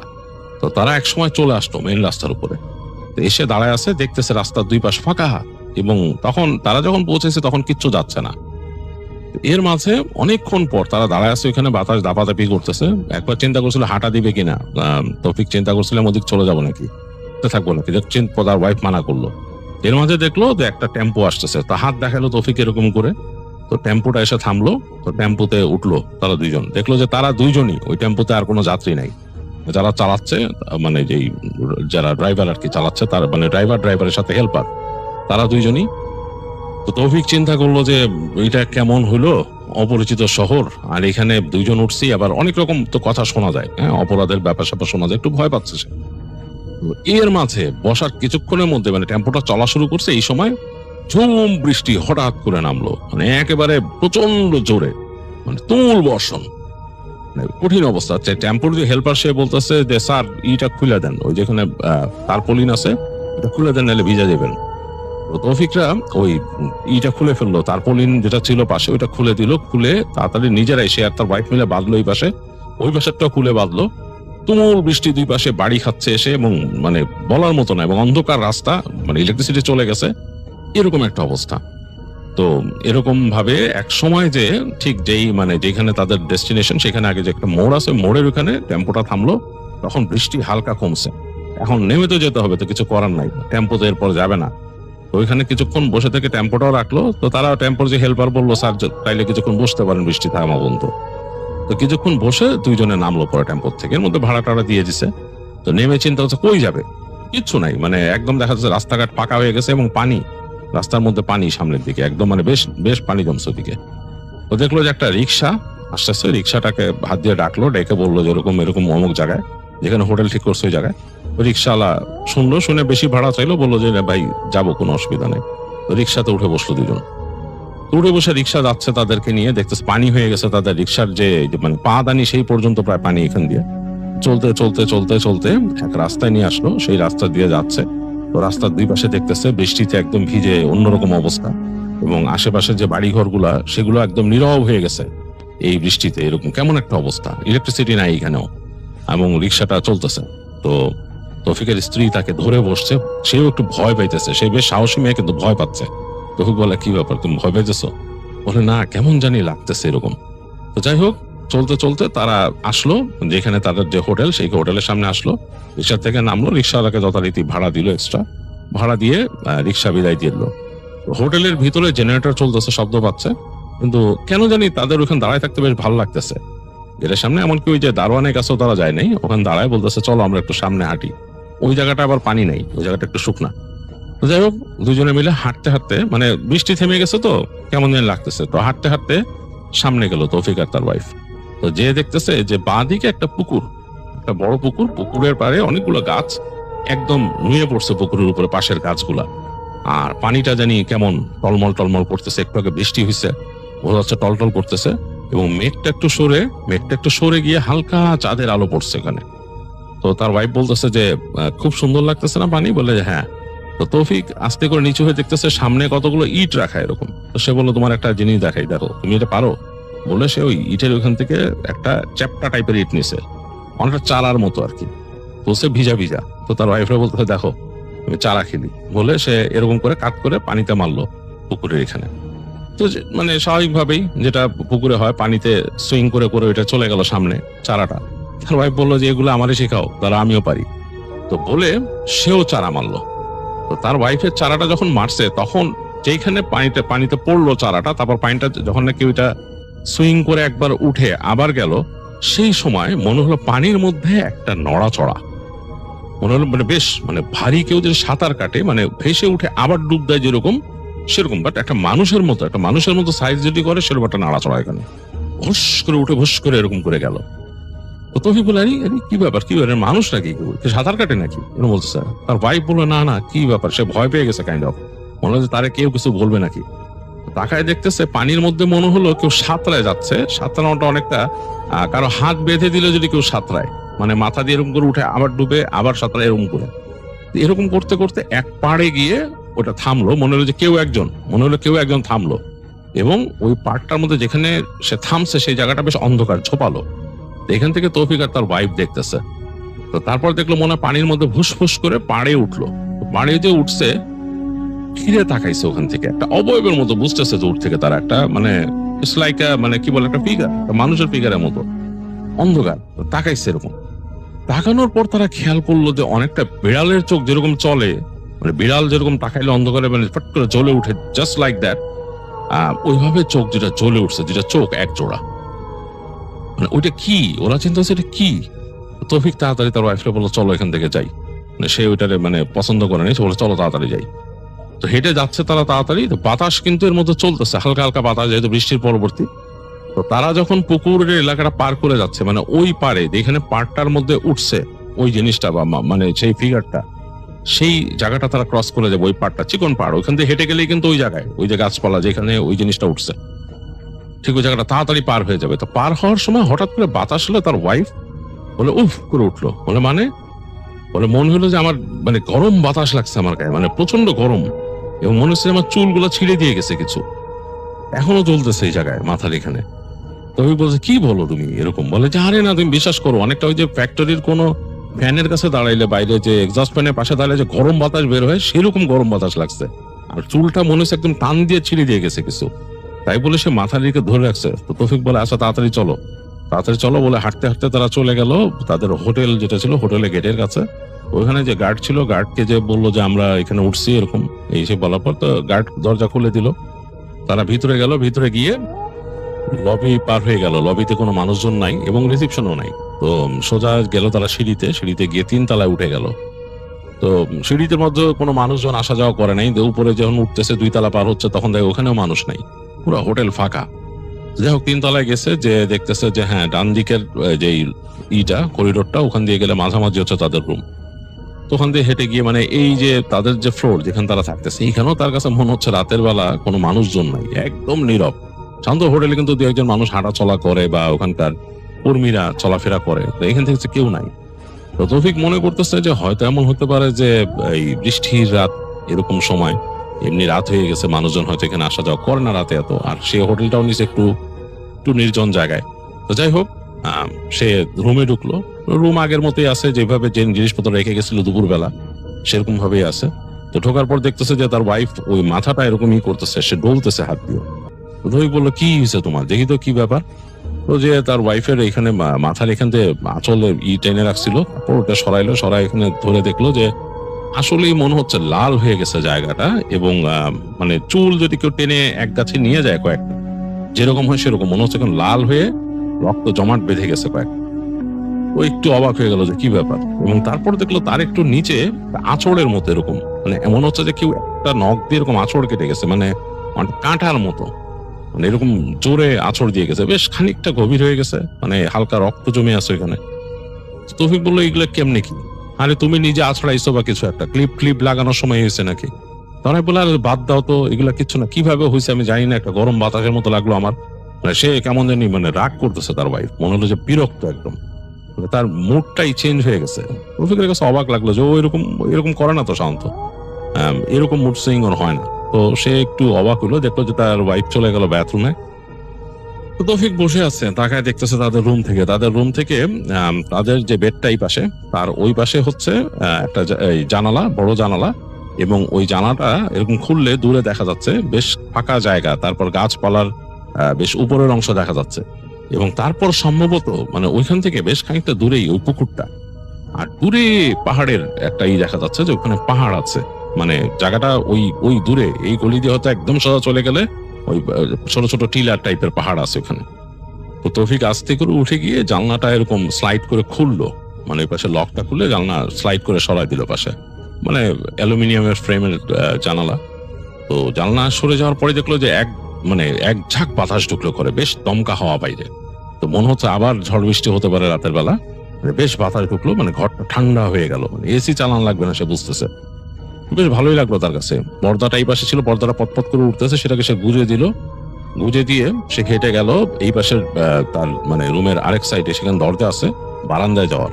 তো বারান্দার দরজাটা খুললো, খোলার পর দেখলো যে ওখান দিয়ে বাতাস ঢুকতেছে, মানে একেবারে ক্রস ভেন্টিলেশন হয়ে গেছে তখন। এই জানলা দিয়ে ঢুকে এদিক দিয়ে বেরিয়েছে, মাথার কাছে একটা জানলা ছিল সেটাও সে স্লাইড করে খুলে দিল, বেশ বাতাস ঢুকতেছে রুমের মধ্যে। এবং দেখলো যে এই পাশে যে দরজাওয়ালা যে বারান্দার ওই পাশে পুরো গাছগাছালি, এই পাশে অনেক দূর পর্যন্ত গাছগাছালি, এবং দূরে দেখা যাচ্ছে টিনের ঘর আছে এখানে। মানে এই জায়গাটা kind of like a country place, মানে এরকম একটা অবস্থা, মানে গ্রামের একটা অংশ এবং গাছপালা প্রকৃতির মধ্যে। তো তার কাছে বেশ ভালোই লাগলো। বারান্দার মধ্যে সে দেখলো চেয়ার আছে এবং বৃষ্টি পড়ে ভিজে গেছে অনেকটা। তো যাই হোক, বারান্দাটা দেখলো, জানলাটা মাথার কাছেটা বন্ধ করে দিল। তারপরে একটু পরে তার ওয়াইফ বেরোলো, ওয়াইফ বেরোনোর পর দিয়ে যে ফ্রেশ হয়ে আসছে, মুখটা থমথম করতেছে। তো সে বললো যে কি ব্যাপার, তোমার এরকম অবস্থা কেন, চেহারা এরকম মানে আসছো কেন? তোর ওয়াইফ তাকে উঠতেছে, চেহারা কেমন হবে, তোমার সাথে আসলাম, এসে সারাদিন বাইরে গেলাম, কষ্ট করলাম, হাঁটলাম, বৃষ্টির মধ্যে দিয়ে আসলাম, কি অবস্থা তুমি দেখছো? তো তৌফিক তো পুরাই অবাক, মানে কেন এরকম রাগ করার তো কোনো কারণ দেখতেছে না। সে মনে হচ্ছে পুরা তার ওয়াইফের মুড অন্যরকম হয়ে গেছে। তো তার একটু রাগ লাগলো, সে বলল আশ্চর্য, তুমি এরকম কেন করতেছো? আমরা দুইজন একসাথে বাইরে গেলাম, এখানে আসছি ঘুরতে, খালার বাসায় গেলাম, ওখানে ঘুরলাম, সেখানে তো হাসি খুশি ছিলাম, বেরোলাম রাস্তাতে, হাঁটলাম, হাসি খুশি ভাবে আসলাম দুইজন। এখানে আসার পর তোমার হঠাৎ কি হলো এরকম, তুমি এরকম কেন করতেছো? তো তার ওয়াইফ বলতেছে আমার ভালো লাগতেছে না, আমার ভালো কেমন জানি লাগতেছে, আমি এখন রেস্ট নিব। তো তৌফিকের কাছে মানে মনে হলো যে জিনিসটা কেমন হয়ে গেল, হঠাৎ করে কি হইলো সে আসলে বুঝতে পারতেছে না। সে বলছে ওকে ফাইন। তো সেও মানে দেখতেছে তার ওয়াইফ মুড মারতেছে, দেখে তার কাইন্ড অফ রাগ লাগছে। তো সে আস্তে করে হেঁটে গিয়ে বারান্দায় চলে গেল, দেখতেছে যে তার ওয়াইফ বিছানায় বসে আছে নিজের মতো, কি জানি কাগজপত্র বের করে কি করতেছে তার ব্যাগ থেকে। তো সে অনেকক্ষণ বসে থেকে তারপর উঠলো, উঠে এসে দেখতেছে জারি তার ওয়াইফ শুয়ে পড়ছে বিছানার মধ্যে। তো সে জিজ্ঞেস করলো কি তুমি কি ঘুমায় যাচ্ছ? তার ওয়াইফ বললো যে হ্যাঁ ঘুমায় যেতেছি, ঘুম আসছে, বলে শুয়ে পড়লো। তৌফিক চিন্তা করলো আশ্চর্য তো, ব্যাপারটা কি, মানে আমার সাথে এরকম ব্যবহার কেন করতেছে? তো সেও আর কিছু না বলে সে রেস্টরুমে গেল, ফ্রেশ হলো, আসলে এসে সে দেখলো যে তার ওয়াইফ প্রায় ঘুমে মানে একদম বিভোর হয়ে গেছে, নাক ডাকতেছে। তো সে আস্তে করে যে মনে করলো যে হয়তো ক্লান্ত, সারাদিন বাইরে গেছে, হয়তো বলে নাই তাকে ক্লান্তি লাগতেছে, হাঁটছে, এগুলো চিন্তা করে সেই পাশে জানলাটা বন্ধ করে দিল। ওই যে মানে এই সাইডে যেখান থেকে টিলা দেখা যাচ্ছে ওই পাশে জানলাটা বন্ধ করে দিল। মাথার কাছে জানলাটা সে বন্ধ করলো, কিন্তু পর্দাটা একটু খোলা রাখলো, ভাল লাগতেছে তার কাছে, দরজাটা লাগানো বারান্দার। তো শুয়ে পড়লো বিছানায় শুয়ে অনেক কিছু চিন্তা করতেছে যে কালকে কিভাবে যাব, আর আজকে রাতটা আসলে ভালো গেল না, শেষ পর্যন্ত ঘুরলাম, সারাক্ষণ ভালো ছিল, আমরা হাঁটাহাঁটিও করলাম, কেন এরকম হলো? তো একবার সে ভাবলো যে গরম বাতাস, এটা কি? ওর ওয়াইফ কিন্তু বলছিল যে গরম একটা বাতাস লাগছে, এই বাতাসটা আসলে কি খারাপ কিছু? চিন্তা করতেছে তৌফিক, কিন্তু এগুলো কিন্তু শুনছে ছোটকাল থেকে যে মানুষের বাতাস লাগে, এই লাগে, এই কারণে কিন্তু সে তার ওয়াইফকে বলতেছিল যে এরকম মানে কড়া শ্যাম্পু, সেন্টাল শ্যাম্পু তুমি দিয়েছো চুল বা বেঁধে রাখো। এবং আসলেই শ্যাম্পুটা এত স্ট্রং ছিল, মানে এখনো কিন্তু তৌফিক ঘ্রাণ পাচ্ছে শ্যাম্পুটার, বেশ স্ট্রং স্মেল, মানে খুব স্ট্রং স্মেল। খুব নাকে লাগতেছে আর কি।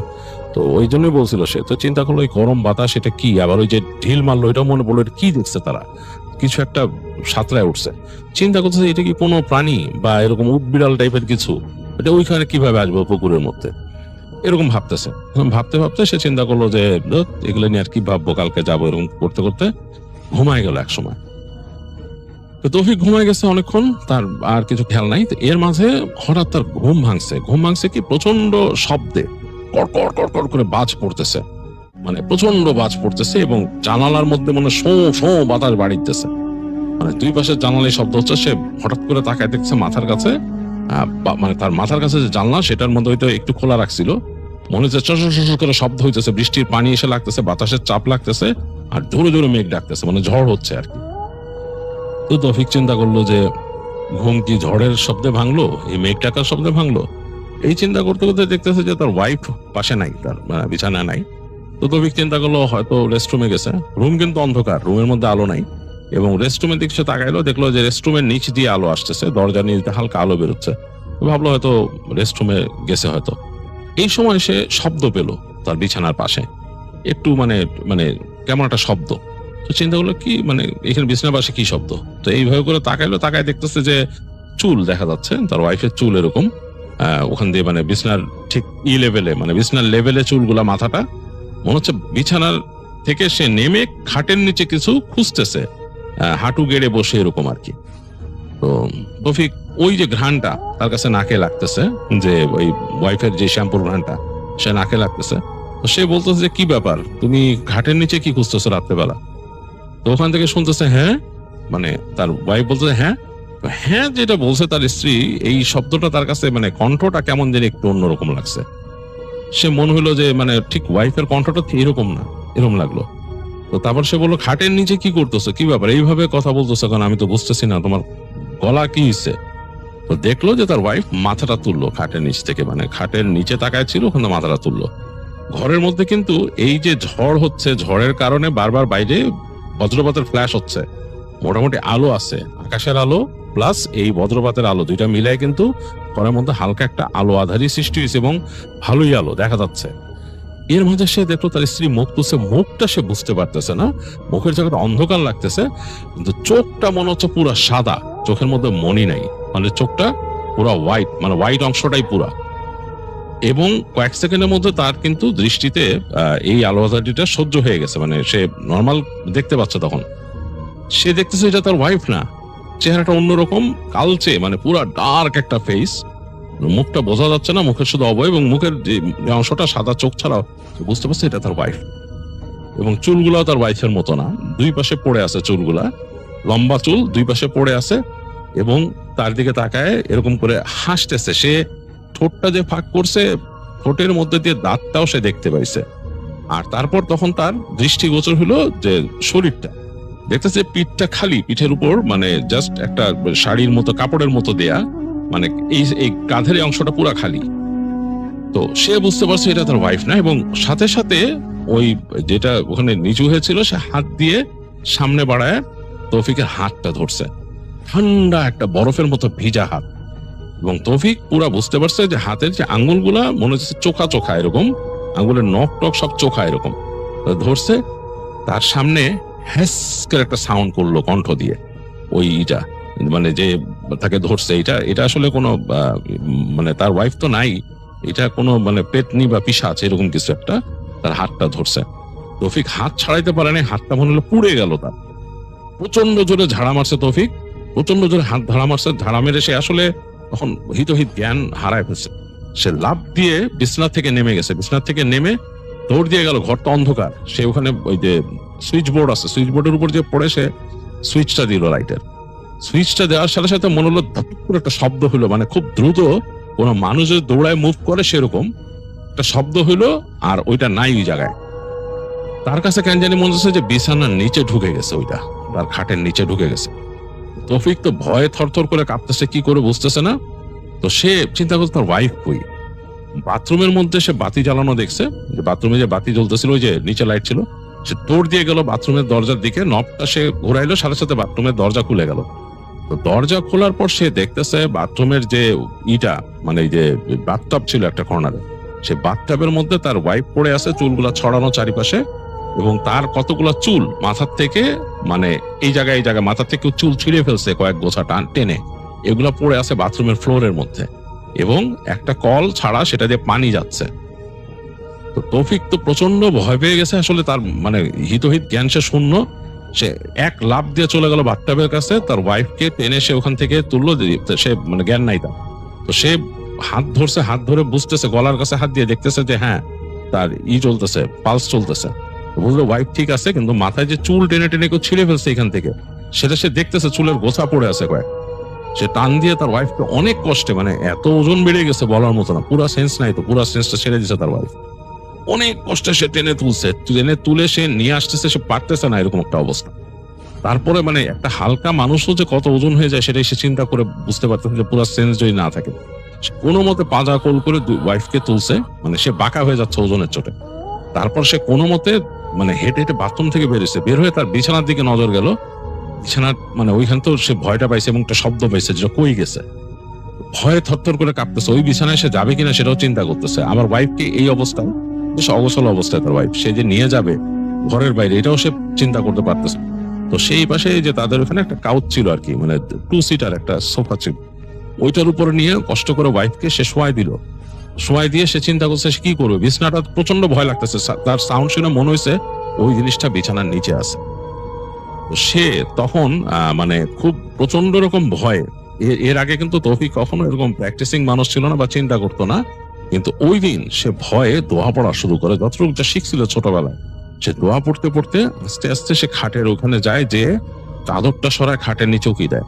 আর এটা কিন্তু বক্স কাট ছিল না, মানে ওই সময় আসলে এত বক্স কাট বা এগুলার প্রচলন ওরকম ছিল না তখন, সেই 2000 সাল বা ওরকম সময় এতটা থাকতো না সব জায়গায়, মানে হোটেল টোটেলে এরকম দিত না, তখন নর্মাল বিছানাই দিত। যাই হোক, সে চাদরটা যখন উঠাইছে খাটের নিচে তাকায় দেখছে কিচ্ছু নাই, খাটের নিচ ফাঁকা, পুরো ফাঁকা খাটের নিচ। তো চিন্তা করলো ওইটা কোত্থেকে আসছিল, কোথায় গেছে, ওইটা কোনো পিশাচ, সে বুঝতে পারছিল কোনো পিশাচ এই রুমের মধ্যে আসছিল। জাস্ট সে দোয়া পড়তে পড়তে তার ওয়াইফের কাছে গেল, যে তাড়াতাড়ি ওয়াইফের হাত দুইটা এরকম ঘষা শুরু করলো সে, যাতে তার আসে, এবং সে শরীর ভিজা, কিন্তু তার ওয়াইফের শরীর ভিজা, হাত পা ভিজা। তো সে দোয়া পড়তেছে, হাত পা ঘষতেছে।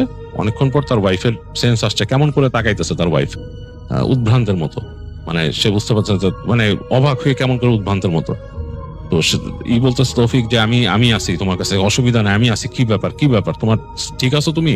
বলছে মাথায় হাত বুলাইতেছে, তার ওয়াইফ মাথার কয়েক জায়গা হাত দিয়ে ব্যথায় মুখ বিকৃত করে ফেলতেছে। তো সে তাড়াতাড়ি তার মাথায় হাত বুলাই দিল, বুলাই দিয়ে তাকে উঠায় নিয়ে আসলো, এনে বিছানায় বসাইলো। বিছানায় বসায় বলে কি হয়েছে? তো তার স্ত্রী ভয়ে একদম কুকড়ায় যাচ্ছে। তো সে বললো আমি আছি, তুমি ভয় পেও না, তুমি বলো কি হয়েছে। তো তার ওয়াইফ তখন আস্তে আস্তে বলতেছে তারে যে আমি এখান থেকে উঠে বাথরুমে গেছিলাম। তারপর সে ভয়ে তার হাজবেন্ডকে একদম জড়ায় ধরলো, বলে আমার সামনে এসে দাঁড়ায়, আমার চুল ধরে টেনে উঠে নিছে আমাকে।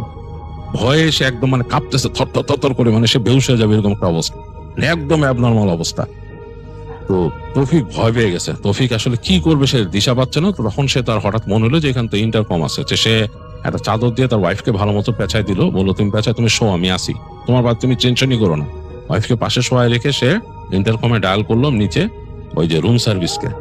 তো লোকটা ধরছে, একজন লোক ঘুম ঘুম কণ্ঠে ফোন ধরছে, বলছে আপনি একটু উপরে আসেন, আমার রুমে একটা সমস্যা হয়েছে।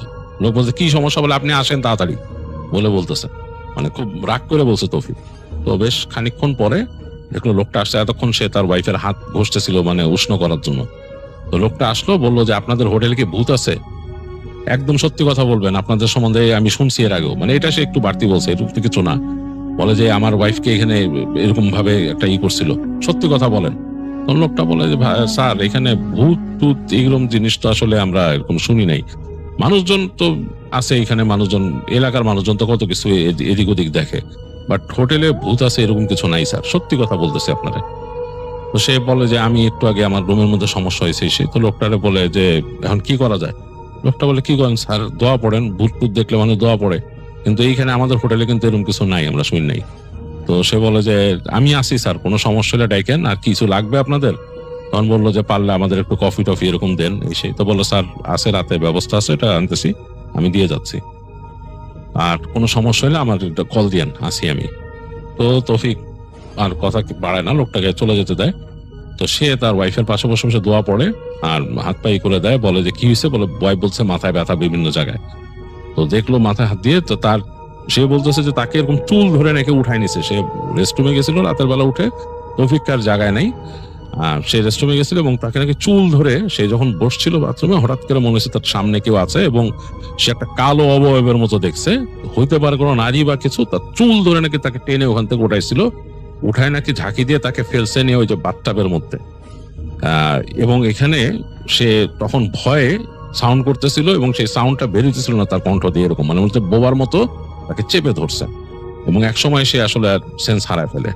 তো এতটুকুই তার মনে আছে, আর মনে নাই। আর সে যখন নাকি বাইরের থেকে আসছিল তৌফিকের সাথে, ওই যে গরম বাতাস লাগছে সেটা কথা বললো, তারপর থেকে নাকি তার মাথার মধ্যে কেমন যেন লাগতেছিল, অকারণে রাগ লাগতেছিল, অনেক অনেক রাগ লাগতেছিল। তো সে মানে ভয়ে একেবারে তৌফিকের সাথে একদমই হয়ে গেছে। তৌফিক তারপর রাতের বেলা যখন মানে ওখানে কফির কথা বলছিল, একটু পরে কফি দিয়ে গেছে, রুম সার্ভিস দিছে। তো রুম সার্ভিস তখন লোকটা এনে বলতেছে, একটু বয়স্ক লোক কিন্তু, সে বলতেছে ম্যাডামরা দোয়া পড়ে ফু দেন, আপনি ম্যাডামরা দোয়া পড়ে ফু দেন। সে 3 কুলের কথা বললো, পড়ে ফু দেন আর সাথে থাকেন। স্যার আপনারা কোথা থেকে আসছেন, কোথায় গেছিলেন হোটেলে এসে? তো বলতেছে তখন ওই লোকটা যে আমি তো হোটেলে এসে রেখে আমার খালার বাসায় গেছিলাম। এসে বলে যে ওখান থেকে চলে আসছেন এখানে, বৃষ্টির মধ্যে অনেক সমস্যা, এখান থেকে হেঁটেই যে সামনে গেছিলেন আপনাদের এখানে একটু হোটেলের সামনে নামার পর।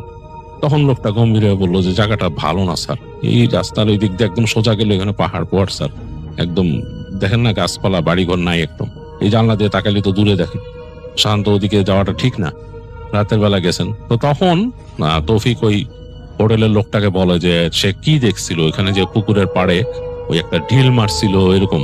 তো তখন লোকটা বলে যে স্যার ওইখানে খারাপ জিনিস ছিল, ওইখানে এরকম পিচাস ছিল আর কি। তো তারা তো পিচাস বলে, পিচাস ছিল, ওইটাই ম্যাডামের কাছে আসছিল। আর এই পাহাড়ি এলাকার পিচাস কিন্তু ভালো না, আপনি ম্যাডাম রে এখান থেকে নিয়ে আপনি কোন একটা ভালো হুজুর টুজুর দেখান। হোটেলে তো আর কিছু করতে পারবেন না, হোটেলে তো আমাদের ওরকম নাই। আর এখানকার মসজিদ আছে, যাইতে পারেন, এই জায়গাতে আপনারা বেড়াইতে আসছেন, এখানে কি করবেন, আপনি তাড়াতাড়ি নিয়ে যান, আপনাদের এলাকায় নিয়ে যান, সেটাই ভালো, এরকম করে বুঝাইলো লোকটা। তো তৌফিক লোকটাকে অনেক ধন্যবাদ দিল। লোকটা বললো যে কোনো অসুবিধা নাই, আমি আসি, কোনো দরকার হলে আমার জাস্ট একটা কল দিবেন, আমি চলে আসবো, কিন্তু স্যার আমাদের হোটেলে কিন্তু এরকম কিছু নাই। হ্যাঁ হোটেলে নাই, বাট আপনি যেখানে গেছেন ওই জায়গাটা এরকম হইতে পারে। তো যাই হোক রাতটা পার করলো তৌফিক, দোয়াদুরুদ পড়ে পড়ে তার স্ত্রীকে ধরে রাখলো। ভয় লাগতেছিল অনেক। ফজরে আজান দিল, তখন ভয়টা একটু কাটছে এবং ফজরে আজান দেওয়ার পরে সে ওয়াইফকে নিয়ে একটু ঘুম পাড়ানোর চেষ্টা করছে, নিজেও ঘুমাইছে। ঘুমায় সকালবেলা ঘুম ভাঙছে, ঘুম ভাঙার পরে সে আর তখন ইস্টে যায় না, ওখান থেকে সে আর কক্সবাজার যায়নি, সে ঢাকায় ফিরে আসছে ওয়াইফকে নিয়ে, সাথে সাথে বাসের টিকিট কেটে ঢাকায় ফিরে আসছে। তো ঢাকায় ফেরার পরে সে তখন চিকিৎসা করেছিল তাদের এলাকার মসজিদ আছে এখানে, সে মসজিদের ইমাম সাহেবের সাথে দেখা করে বলছিল যে এই হয়েছে। তো মসজিদের ইমাম সাহেব তখন তাকে বলে, মুরাকাবা করে তারপর বলে যে তোমরা যে ওখানে গেছিলা পুকুরের মধ্যে যখন ঢিল মারছো তখন এরকম হয়েছে না? বলে হ্যাঁ, ওইখানে ওই জিনিস থাকে, ওই পুকুরের ওইখানে, ওইটা একটা খারাপ জিনিস ওখানে থাকে। তোমরা যখন রাত্রেবেলা ওইখান দিয়ে দাঁড়াইছিলা তখন কোনোভাবে তাকে আকৃষ্ট করছো, হতে পারে তোমাদের কথাবার্তায়, বা তোমরা কি কোনো সুগন্ধি ব্যবহার করছিলা? তো তখন তৌফিক বলে যে জি হুজুর, সুগন্ধি তো ছিল কম বেশি। বলে হ্যাঁ, ওই সুগন্ধিতে সে আকৃষ্ট হয়েছিল এবং আশপাশ দিয়ে ঘুরতেছিল তোমাদের, এবং তার ইচ্ছা ছিল তোমাদের মানে তোমাদেরকে কিছু একটা মানে সে করবে, তোমাদের সাথে একটা কিছু করবে সে, এরকম সেইভাবে চিন্তা করতেছিল। এই সময়ে তোমরা যে ওই যে বলছো যে ইট মারছো, ওই ইট মনে হয় যে ওর গায়ে লাগছে, এই লাগার পরে তার রাগ আরো উঠে গেছে এবং সে তোমরা ওখান থেকে সরার সময় তোমার ওয়াইফকে স্পর্শ করে গেছে, তোমার স্ত্রীকে স্পর্শ করে গেছে, এবং সে তখনই চেষ্টা করছিল তোমার স্ত্রীকে সে করতে, আসর করতে, এবং সে আসরের প্রভাব তখনই সে শুরু করে দিয়েছিল।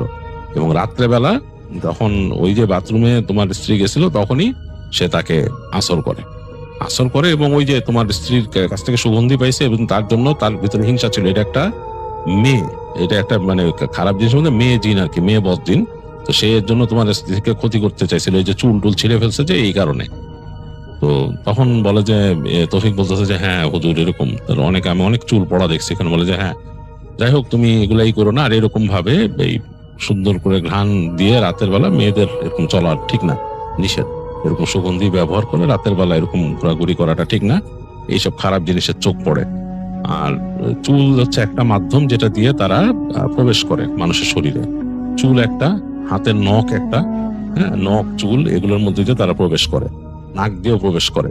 এর জন্য উজু করে থাকা বেটার।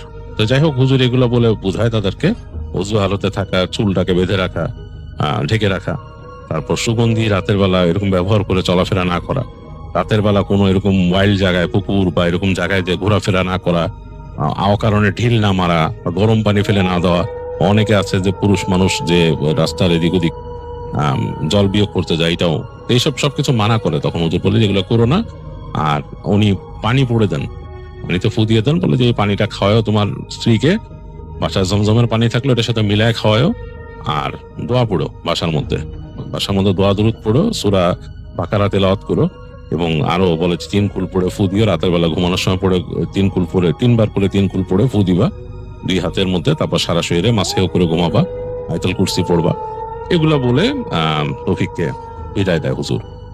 আর রফিক এগুলা শুনে আসে এবং বাসায় এগুলো প্র্যাকটিস করে। তো রফিকের ওয়াইফ ভয় পেত, তখন বেশ ভয় পেত। তাদের বাড়িটা একটু খোলামেলা জায়গায় ছিল এবং সেখানে তারা বেশ মানে চলাফেরা করতে ভয় পেত। বেশ বড় বাড়ি তো, বারান্দা থেকে এই বারান্দা থেকে ওই বারান্দা যেতে ভয় পেত। রাতের বেলা ছাদে তো তারা দুজন আগে হাঁটাহাঁটি করতে, এটাও বন্ধ হয়ে গেল তাদের।